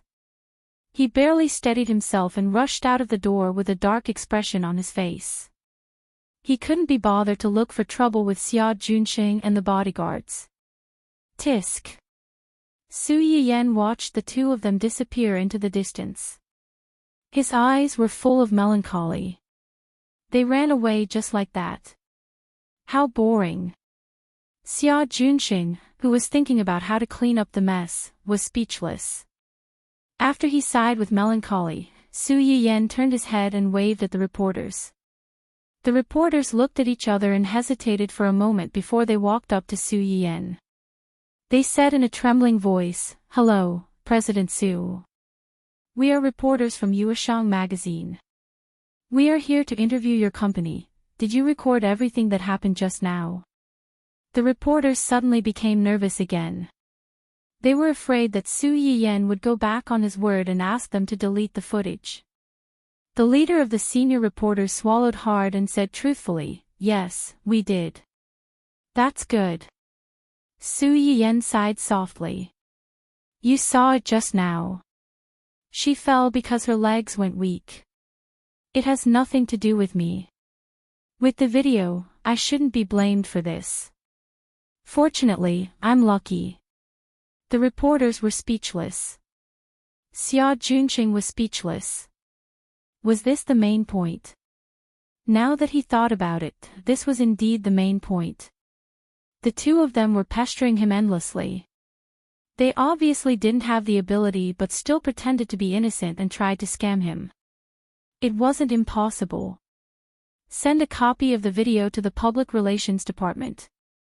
It'll be insurance. Okay, we'll send it right away, right away. It was just a request, how could they refuse? The same old reporter from before asked tentatively, then this report, you can write whatever you want. I guarantee that the whole corporation won't be able to do anything to you. However, the premise is that you have to report it truthfully and don't add unnecessary things on your own initiative. Otherwise. Su Yiyen's eyes turned cold, revealing a hint of coldness and threat. You don't want to know the consequences. The old reporter wiped the cold sweat off his forehead and hurriedly said, I understand. As reporters, we should seek truth from facts and convey real-time and accurate information to the public. This is what we should do. That's it then. My secretary should have mentioned it to you just now. Thank you for taking care of our company's artists. There will be many more opportunities for cooperation in the future. Although it was Su Yiyen's first time dealing with these reporters, he knew to give them a carrot after a stick. Her words could be considered as giving these reporters a good impression. After all, there were quite a number of artists in their company. As long as they handled this matter well, there would be many more opportunities for them to interview others in the future. Okay. Su Yiyen said a few words to them and then handed the follow-up to Xia Junxing. She stretched and went upstairs to continue understanding the internal affairs of the company. Unexpectedly, just as she entered the office, Wu Qinhuan's video call came.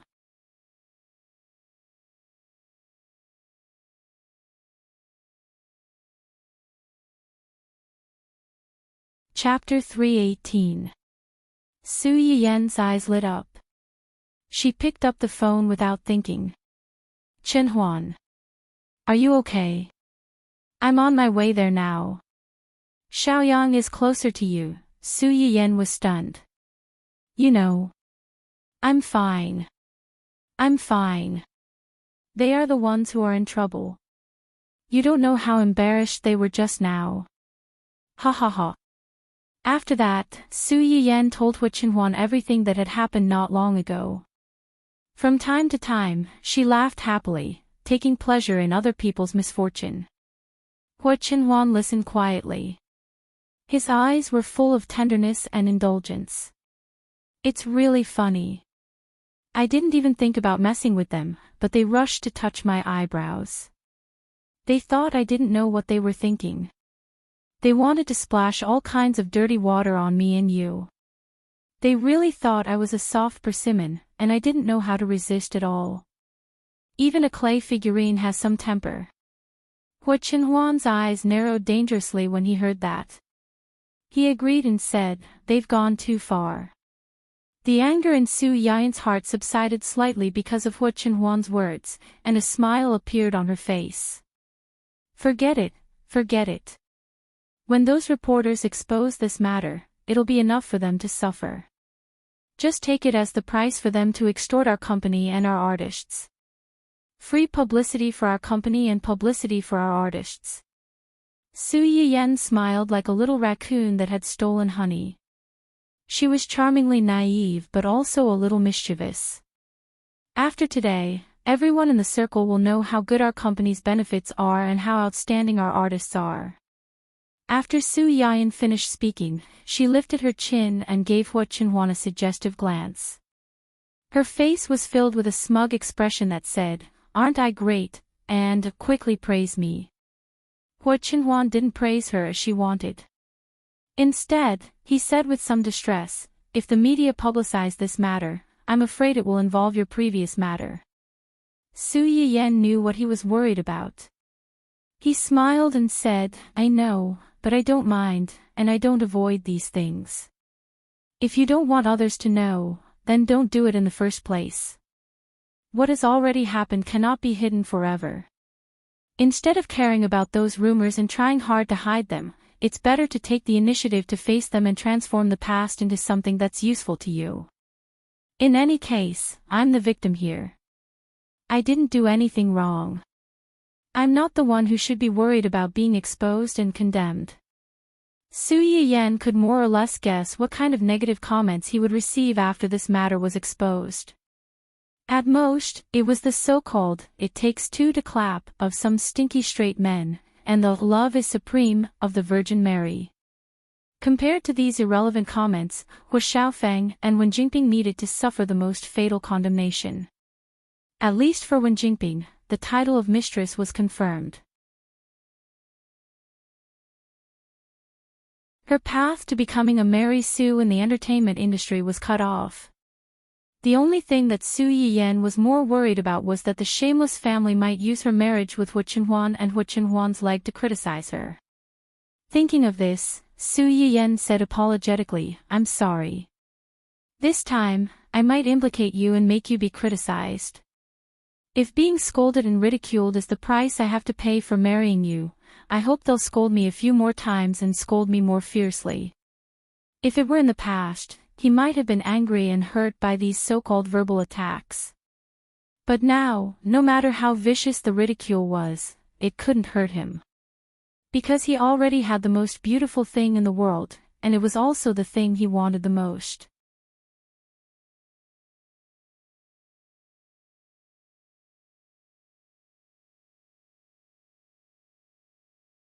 Chapter 319. Su Yiyan was both touched and amused. Who likes to be scolded by others? Hu Qinhuan looked at the smile on Su Yiyan's face. The corners of her lips curled up slightly, but she did not comment. Su Yiyan's matter was almost settled on her own, so Hu Qinhuan did not continue to rush over. Su Yiyan had a lot of things to do. After comforting Hu Qinhuan for a while, she took the lead and hung up the video call. After hanging up the video call, Hu Qinhuan's face quickly became gloomy. She directly gave Zui Yanbai an instruction. "You can send out the press release that you prepared earlier." "You mean the things buried under the Hu group?" "Yes. I understand. Before noon, all the official media will receive the relevant materials about the buried things in the ground. In addition, help me contact my father's old subordinates. Tell them that I haven't seen them for a long time and I want to meet them." Zui Yanbai was stunned and said in surprise, "When do you think it's a good time?" "The sooner, the better." "Okay, I'll arrange it as soon as possible." The joy and eagerness in Zui Yanbai's tone made Hu Qinhuan's heart harden. Even these outsiders could see the indifference and harshness of Hu Qihan's family. It was a bit ironic when she thought about it. Even if there was a little affection in the past, it was almost exhausted after so many years. Entertainment news competed for timeliness and popularity. Moreover, Su Yiyan had already hinted so clearly that this matter must be publicized truthfully and quickly. After several reporters of Yueshang magazine went back, they wrote an earth-shattering and melodramatic drama as quickly as possible. In the drama, Green Tea White Lotus was dissatisfied with the results of the variety show competition, so she led her brainless rich boyfriend to personally go to the big investor. She openly and secretly stepped on the artists of the same year and ridiculed the variety show's shady business. In the end, she was miserably slapped in the face by the big investor. Long Outyan did not dare to write a novel like this. Many netizens saw the familiar exaggerated title and complained in their hearts, but they still clicked on it. It would have been better if he didn't look. Now that he did, oh, he saw a familiar face. What the hell? If I'm not mistaken, this Wen Jingping is the Wen Jingping who was mocked 30,000 times every day in Future Star. F***CK, you can even eat your own melon. The so-called dissatisfaction with the results of the variety show competition is dissatisfaction with the final result of Future Star. The artist she stepped on is Ying. Shaking hands with the person above. It's not just your family, but my family as well. What an unexpected calamity. F*ck, 3 people from the same company, and our Shanshan. What did this B*tch mean? Did they think that the top 7 contestants were no match for her, a noob who sang out of tune and danced like her? Where did you get the face to do that? Please don't compare our Ying to this B*tch. She's not worthy. That's right, that's right. Our Tong Tong is both sweet and salty. I really don't know where she got the face to say that 3 people from the same company passed. These 3 people were voted in by us fans. They climbed up step by step. How can a noob like you step on them so casually? You're crossing the line to scam people. They're already in a group and they're still causing trouble. This woman must be crazy to want to be famous. She's not just starting to cause trouble now. She's been causing trouble since before the competition. Friends who don't know can go and search. Back then, almost all the coaches in the show were scammed by her.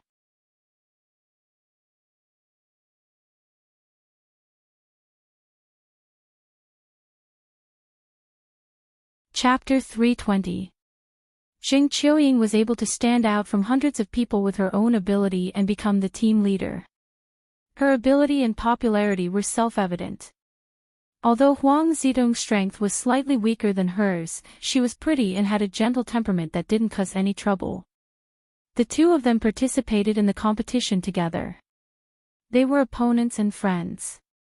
Furthermore, they were good at different things and did not have the same resources. Therefore, the fans of the 2 teams were unexpectedly harmonious. Needless to say, Yun Luoshan was the youngest and the most timid. She also had a silly and cute personality.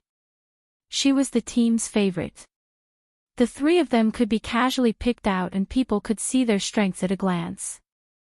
It could be said that they beat Wen Jingping in all aspects. When Wen Jingping confronted Su Yiyan, she thought that she had the moral high ground. Little did she know that when these words fell into the ears of the 3 people's fans, it was like poking a hornet's nest. Usually, the fans of celebrities who relied on their looks to make a living didn't like others saying that their idols had no ability and relied on dirty tricks to get to the top. These fans who had watched their idols put in countless efforts and finally walk the path of fame and glory to the top of the stage couldn't tolerate such words. For a time, Wen Jingping was simply a vicious black lotus in the eyes of the 3 fans. She was the best synonym for a hypocritical green tea bitch. Not only that, but the members of the 7-person team who weren't mentioned were more or less implicated. Especially the fans of the last contestant at that time, they felt that their idol had accidentally been implicated. They followed the footsteps of the other 3 fans and pointed their guns at the same time. Compared to the fans of the other teams who were advancing together, Wen Jingping's fans were a little unlucky. The other fans were just eating melons to see their idols being implicated, but they were eating melons until their house collapsed. Boyfriend? F*ck, isn't she single? This question flashed through the minds of all of Wen Jingping's male fans and some of her female fans.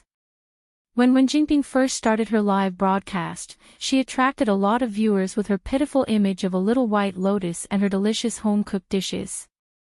After that, she cooperated with the internal staff of the website who signed her at that time to sell the misery of a single-parent family and gain the protection of countless male viewers.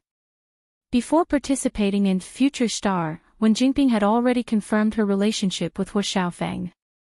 However, she was not stupid. In her previous life, she was also a fan of celebrities.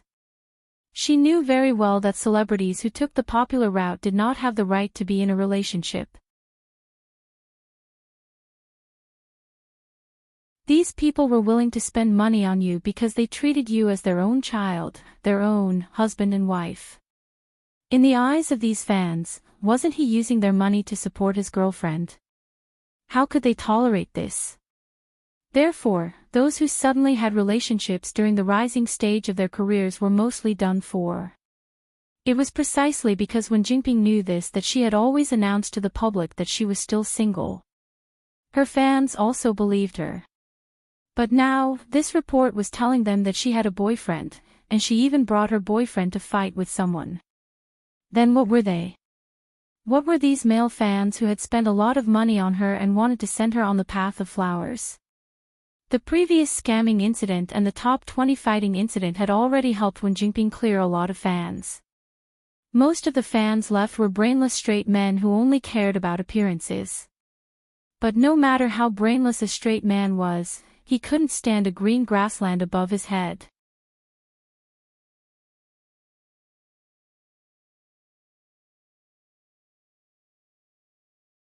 Chapter 321. Wen Jinping's fans and her own anti-fans could not be bothered to argue with them. One by one, they swarmed onto Wen Jinping's official account, demanding an explanation. While all this was happening, Wen Jinping was still angry that Su Yiyan had humiliated her in front of so many people. Just as she logged into her official account and was about to express her sadness, Su Yiyan saw a screen full of mockery and doubts. She almost fainted on the spot. However, this was just the beginning. Su Yiyan saw Wen Jinping's male fans rioting, and a hint of schadenfreude flashed across her eyes. In her previous life, Wen Jinping did not reveal her relationship with Hu Xiaofang to the public until her death. In the original novel, their relationship was only revealed later on when Wen Jinping's career was smooth sailing and she received the approval of the male lead's family. At that time, Wen Jinping had already been promoted to the throne of Best Actress. She had a lot of male confidence, and her position in the industry was unshakable. Not only did this matter not affect her career, but she also received a lot of blessings. Now, the time was not right. Wen Jinping's reputation had not changed yet. Most importantly, some of her male confidants had not yet taken their positions, and some had already changed sides. The sudden revelation of their relationship was undoubtedly a fatal blow to her. Su Yiyan had just finished laughing when a familiar notification sound rang in her mind. Congratulations on stealing the female lead's golden finger. Progress plus 10. Current progress is 20. Please continue to work hard. Su Yiyan narrowed her eyes. Just by revealing their relationship, the progress has increased by 10. According to the system's evaluation, revealing the relationship of the male lead and female lead early will cause the female lead to lose the support of most of her fans. At the same time, it will also affect her future interactions with other important male supporting characters. Therefore, it is determined to be 10. It will affect her future interactions with other important male supporting characters? Su Yiyan thought about it and understood. In the original novel, Wen Jinping was indecisive and couldn't bear to hurt those who loved her. To put it bluntly, she was like a social butterfly, coming and going from one outstanding man to another. Apart from the male lead, she kept countless spare tires for herself in case of emergencies. The way she flirted with these spare tires was actually quite low class. She lied that she and Hu Xiaofang were just friends, or described Hu Xiaofang as her suitor. When these men developed feelings for her and became jealous of her intimate contact with Hu Xiaofang, she would then push the blame to her agency. She told them that her management company had asked her not to disclose her relationship with Hu Xiaofang to the public when her career was on the rise.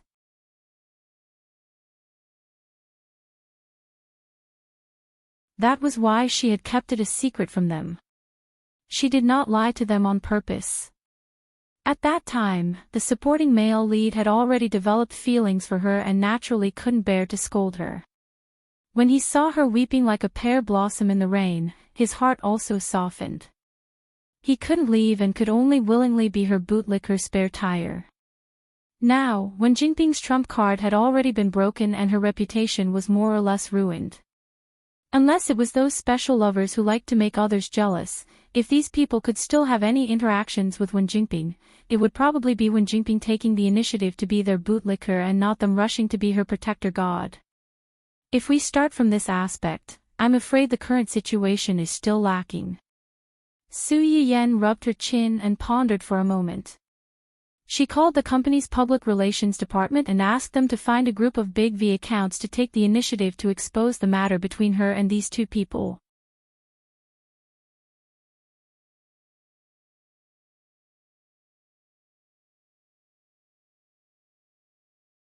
Chapter 322. Therefore, before the news of Wen Jinping trampling on her peers was over, a bunch of so-called insiders appeared one after another. They started to reveal the identities of the three protagonists in the report, as well as the love and hate between the three in the video. The onlookers dropped their jaws. Although the blogger has tried her best to explain the relationship between the three in a subtle and objective way, the man dated the second female lead when he was still engaged to the first female lead. He even took advantage of his father's birthday to ask the first female lead to break off their engagement in front of countless guests. He even pushed the first female lead down the stairs during the argument and sent her to the hospital. In summary, isn't it just a scumbag cheating mistress who spoils his concubine and neglects his wife? So this White Lotus is a mistress. Thank you to the class representative above. I knew there was nothing wrong with the blogger's description, but I kept feeling that something was off. I instantly felt that the man was a scumbag and the second female lead was a whore. I feel sorry for the first female lead.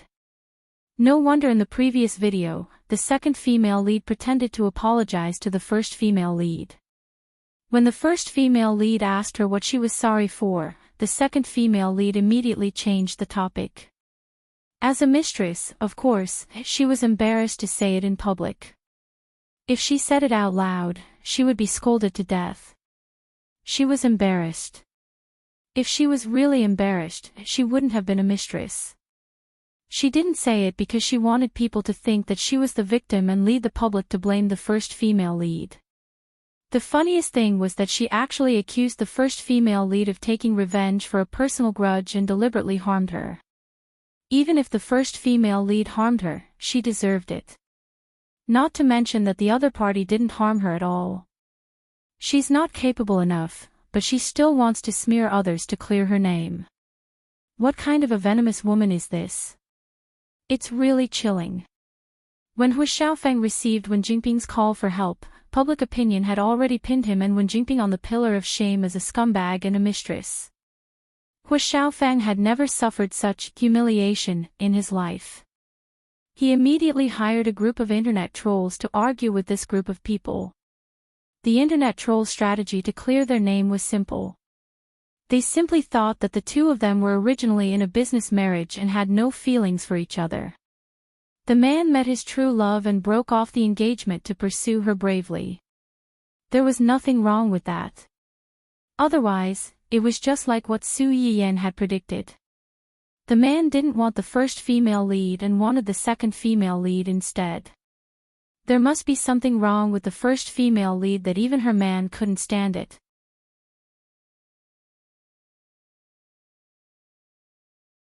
She deserved to be cheated on. Such a whitewashing statement was, of course, rebuked. A business marriage should have integrity. Don't blame others for taking revenge on you. Seeing that this was not going to work, the fake reviewers turned to quibble that Hu Xiaofeng was daring enough to pursue true love, of, as to us of the. Do you think the whole world revolves around you now that you're the one who's talking? Pfft. Su Yiyan couldn't help but burst out laughing when she saw this. She secretly sighed that some netizens were quite talented. They could always hit the nail on the head and hit the nail on the head. Just as she was about to continue watching these sources of happiness, the screen changed. Ling Xiaoqi's call request popped up. Su Yiyan didn't think much about it and picked it up. She heard her best friend's heart-wrenching roar as soon as the call connected. Yiyan, now. Immediately. Immediately. Come and pick up your little bastard. If you're late, I can't guarantee that you'll see him alive.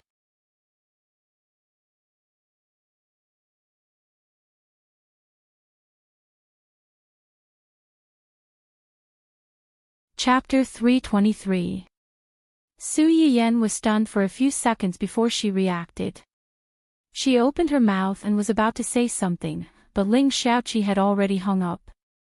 Hung up. So, what was she trying to do? Su Yiyan was dumbfounded. When Hu Qinhuan walked down the stairs, he saw his wife standing there in a daze. Her face was blank and inexplicably adorable. What's wrong? Su Yiyan woke up from a dream and said with a bitter face, Xiaoqi just called me and asked me to bring Dun Dun back now. If I'm late, I might not be able to see it alive. What did Dun Dun do to make her so angry? How would I know? She just said one sentence and hung up. Su Yiyan thought for a moment. Could it be that Dun Dun was too naughty and tore down her house? Haven't you thought, it might have something to do with Hua Hua? What can it have to do with Hua Hua? Su Yiyan stopped abruptly and turned to stare at Hu Qinhuan. A few seconds later, Su Yiyan could not help but suck in a breath of cold air. She shouted outside the courtyard, Uncle Zhang, prepare the car. It was originally Zhou Yanbai who stayed at the old mansion to take care of Hu Qinhuan today, but Hu Qinhuan had something to ask him to do, so Yu Zian came over. Along the way, Su Yiyan urged Yu Zian several times as if she was on fire. Yu Zian didn't feel annoyed. He only found it funny. Don't be nervous, young madam. Miss Ling is your best friend. She won't do anything to Dun Dun even if she's angry. You don't understand. Su Yiyan sighed. Xiaoqi might be gentle and soft, but if she's really pissed off, no one can stop her. Su Yiyan held Hu Qinhuan's hand tightly and said sadly, I'm really worried that if we're late, she'll really stew Dun Dun into dog meat hot pot in her anger. Dog, hot pot. As soon as Hu Qinhuan heard the word hot pot, she subconsciously thought of the hot pot Su Yiyan had made before and asked in a low voice, is it delicious? Su Yiyan. Darling, wake up, that's our cub. Yu Zian. Although he was also very curious about this question, young master, to ask this question in front of young madam. A group of people rushed to Ling Xiaoqi's house full of worries. Before they entered the door, they heard Ling Xiaoqi's angry roar, stop, stop, stop, don't come over. If you dare to come closer, I will kill you. Do you know what kacha means? It means. Su Yiyan's mouth twitched when he heard this, and he couldn't continue listening. He opened the door and rushed in. Okay, we're here. If there's anything, let's talk about it face to face and solve it face to face. Don't scare it. You're here. Ling Xiaoqi was stunned when she saw Su Yiyan. After she reacted, she hurriedly carried her Hua Hua a few meters away from them. You came at the right time. Take this little bastard away. Take him away. Su Yiyan glanced at Dun Dun, who had a full beard and tail, and heaved a sigh of relief. He picked it up from the ground. Dun Dun saw that its owner had come and cried out aggrievedly. It nestled in Su Yiyan's arms and looked at the Hua Hua and Ling Xiaoqi's arms. Su Yiyan's mouth twitched slightly, and he said helplessly, what happened? This little guy. It would have been better if Su Yiyan hadn't said anything. Ling Xiaoqi almost exploded on the spot when she heard this. This little bastard, Ling Xiaoqi couldn't say anything for a long time. Su Yiyan frowned and said tentatively, it completed the great harmony of life with the Hua Hua.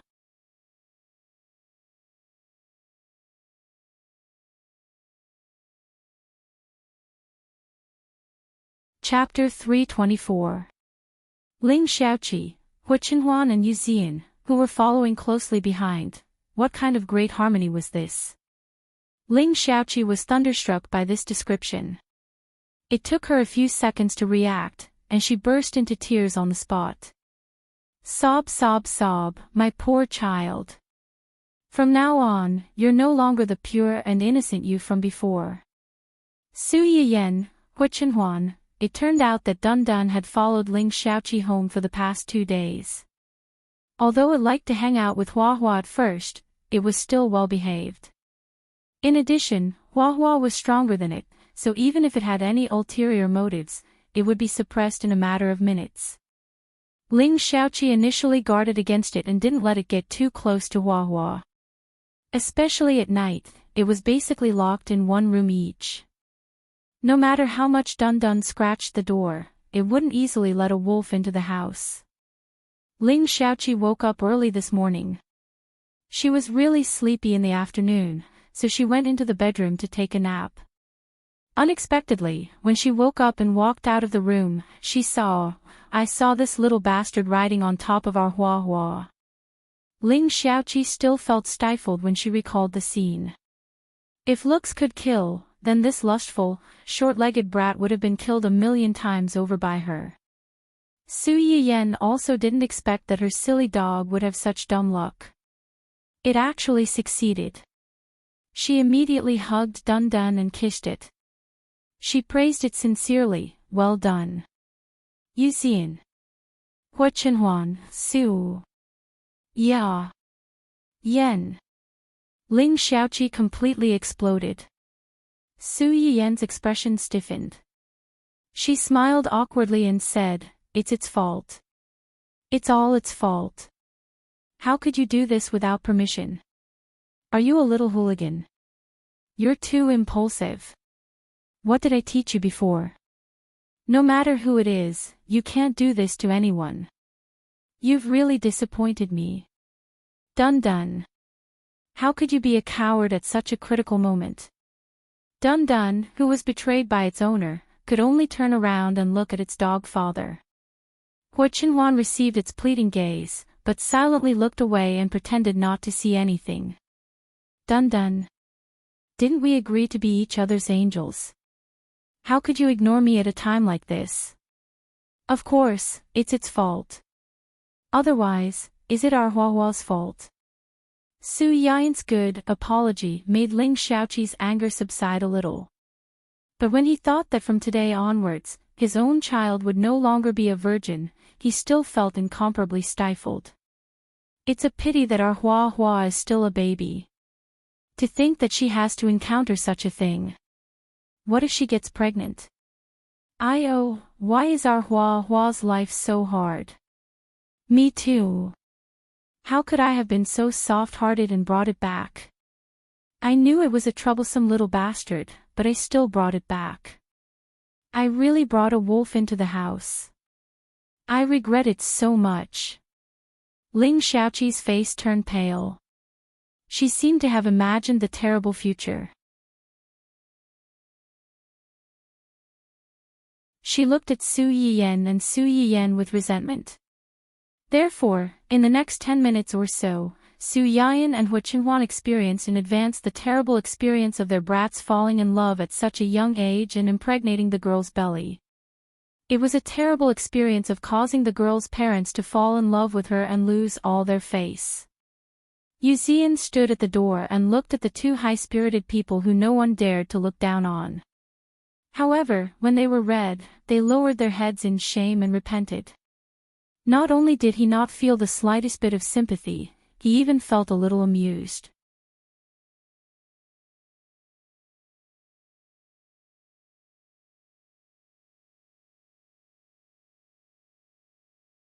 Chapter 325. Although Ling Xiaoqi was angry, she knew that what was done could not be undone. What was done had been done. After grumbling for a long time and venting the anger in his heart, he gave up and sighed, "Forget it, forget it. I overreacted a little. You can take it back." Su Yiyan was relieved to see that she had calmed down. He threw Dun Dun into Hua Qinhuan's arms and quickly stepped forward to hold Ling Xiaoqi's hand. Dun Dun was indeed in the wrong, but what's done can't be undone. There's no point in dwelling on this, right? They know each other very well, and our Dun Dun likes Hua Hua so much. Hua Hua is also very protective of our Dun Dun. Isn't this a good thing? Ling Xiaoqi was a little angry when she heard this. She snorted and said, "Your Zai Zai is a male, so of course you'd say that." If we really want to talk about this, our Hua Hua is the one who's taken advantage of, okay? What's so good about it? At the end of the day, you're just lusting after its body. Men really are all bad. The two men present were speechless. It was fine that they usually took the blame for those scumbags who had no bottom line. After all, they were still a species. Now, this little b** start of a different species caused trouble. Why did it have to be them as well? It was so hard to be a man. Su Yiyen was also a little amused by Ling Xiaoqi's indiscriminate attack. However, he also knew that this was not the time to argue with her. He had to appease her. Thus, he agreed. Yes, yes, yes. Men are all bad. Yu Xian, who was standing at the door and watching the show with relish, narrowed his eyes and glanced stiffly at his young master.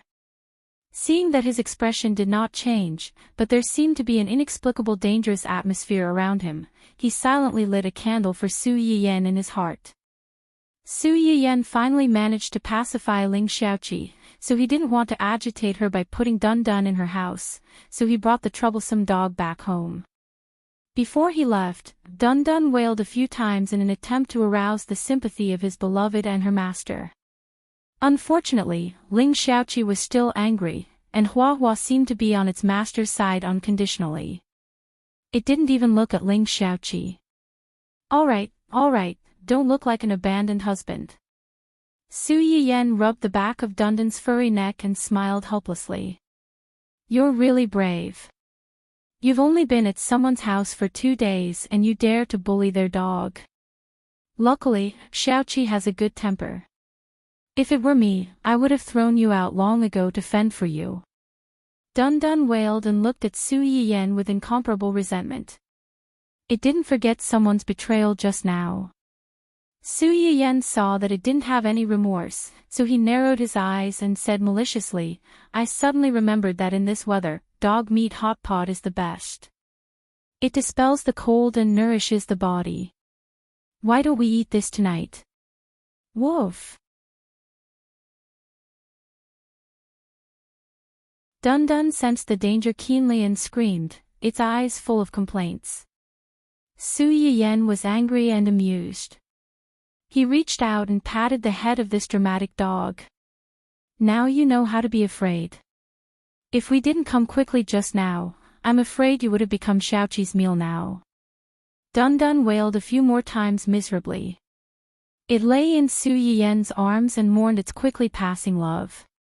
It was like a little old man who had experienced thousands of sales. Su Yiyen let it be sad and sighed helplessly. As soon as he turned his head, he met Hu Chenhuan's teasing eyes. Are there no good men? Su Yiyen. I'm not, I can explain.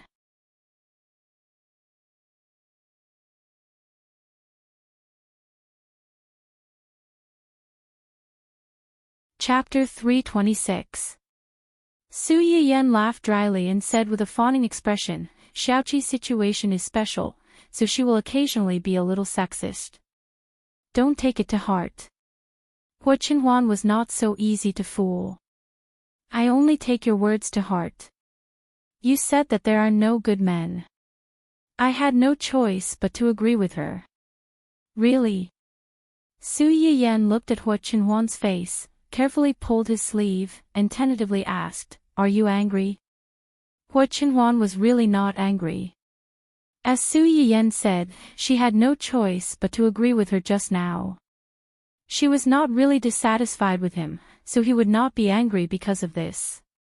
But when he heard Su Yiyen ask him softly if he was angry, and her tone was full of nervousness and fawning, Hu Chenhuan's eyes darkened slightly, and he admitted shamelessly, Yes. Are you really angry?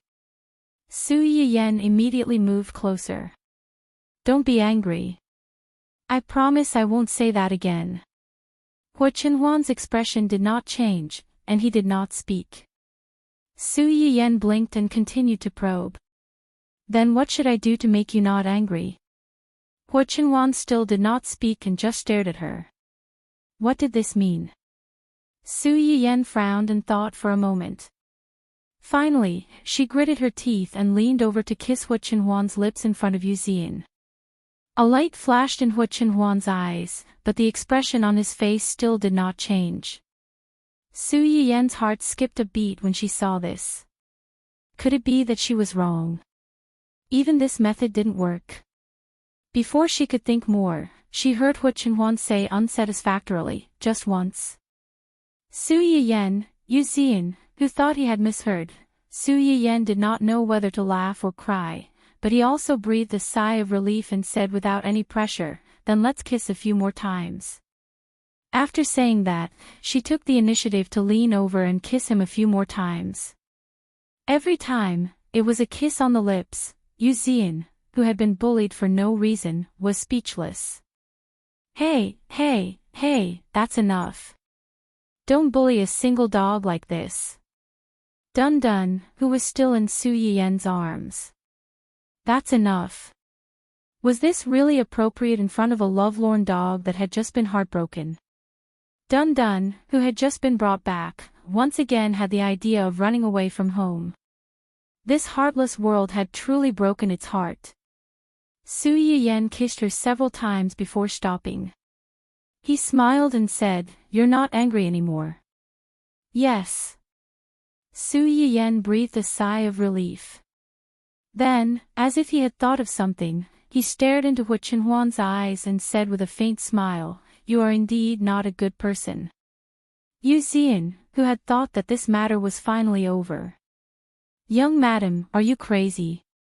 You finally managed to coax him, and now you're saying this again. Are you planning to coax him again?" Hua Qinhuan was stunned. He thought that Su Yiyen had sensed that he was pretending to be angry and had angered her instead.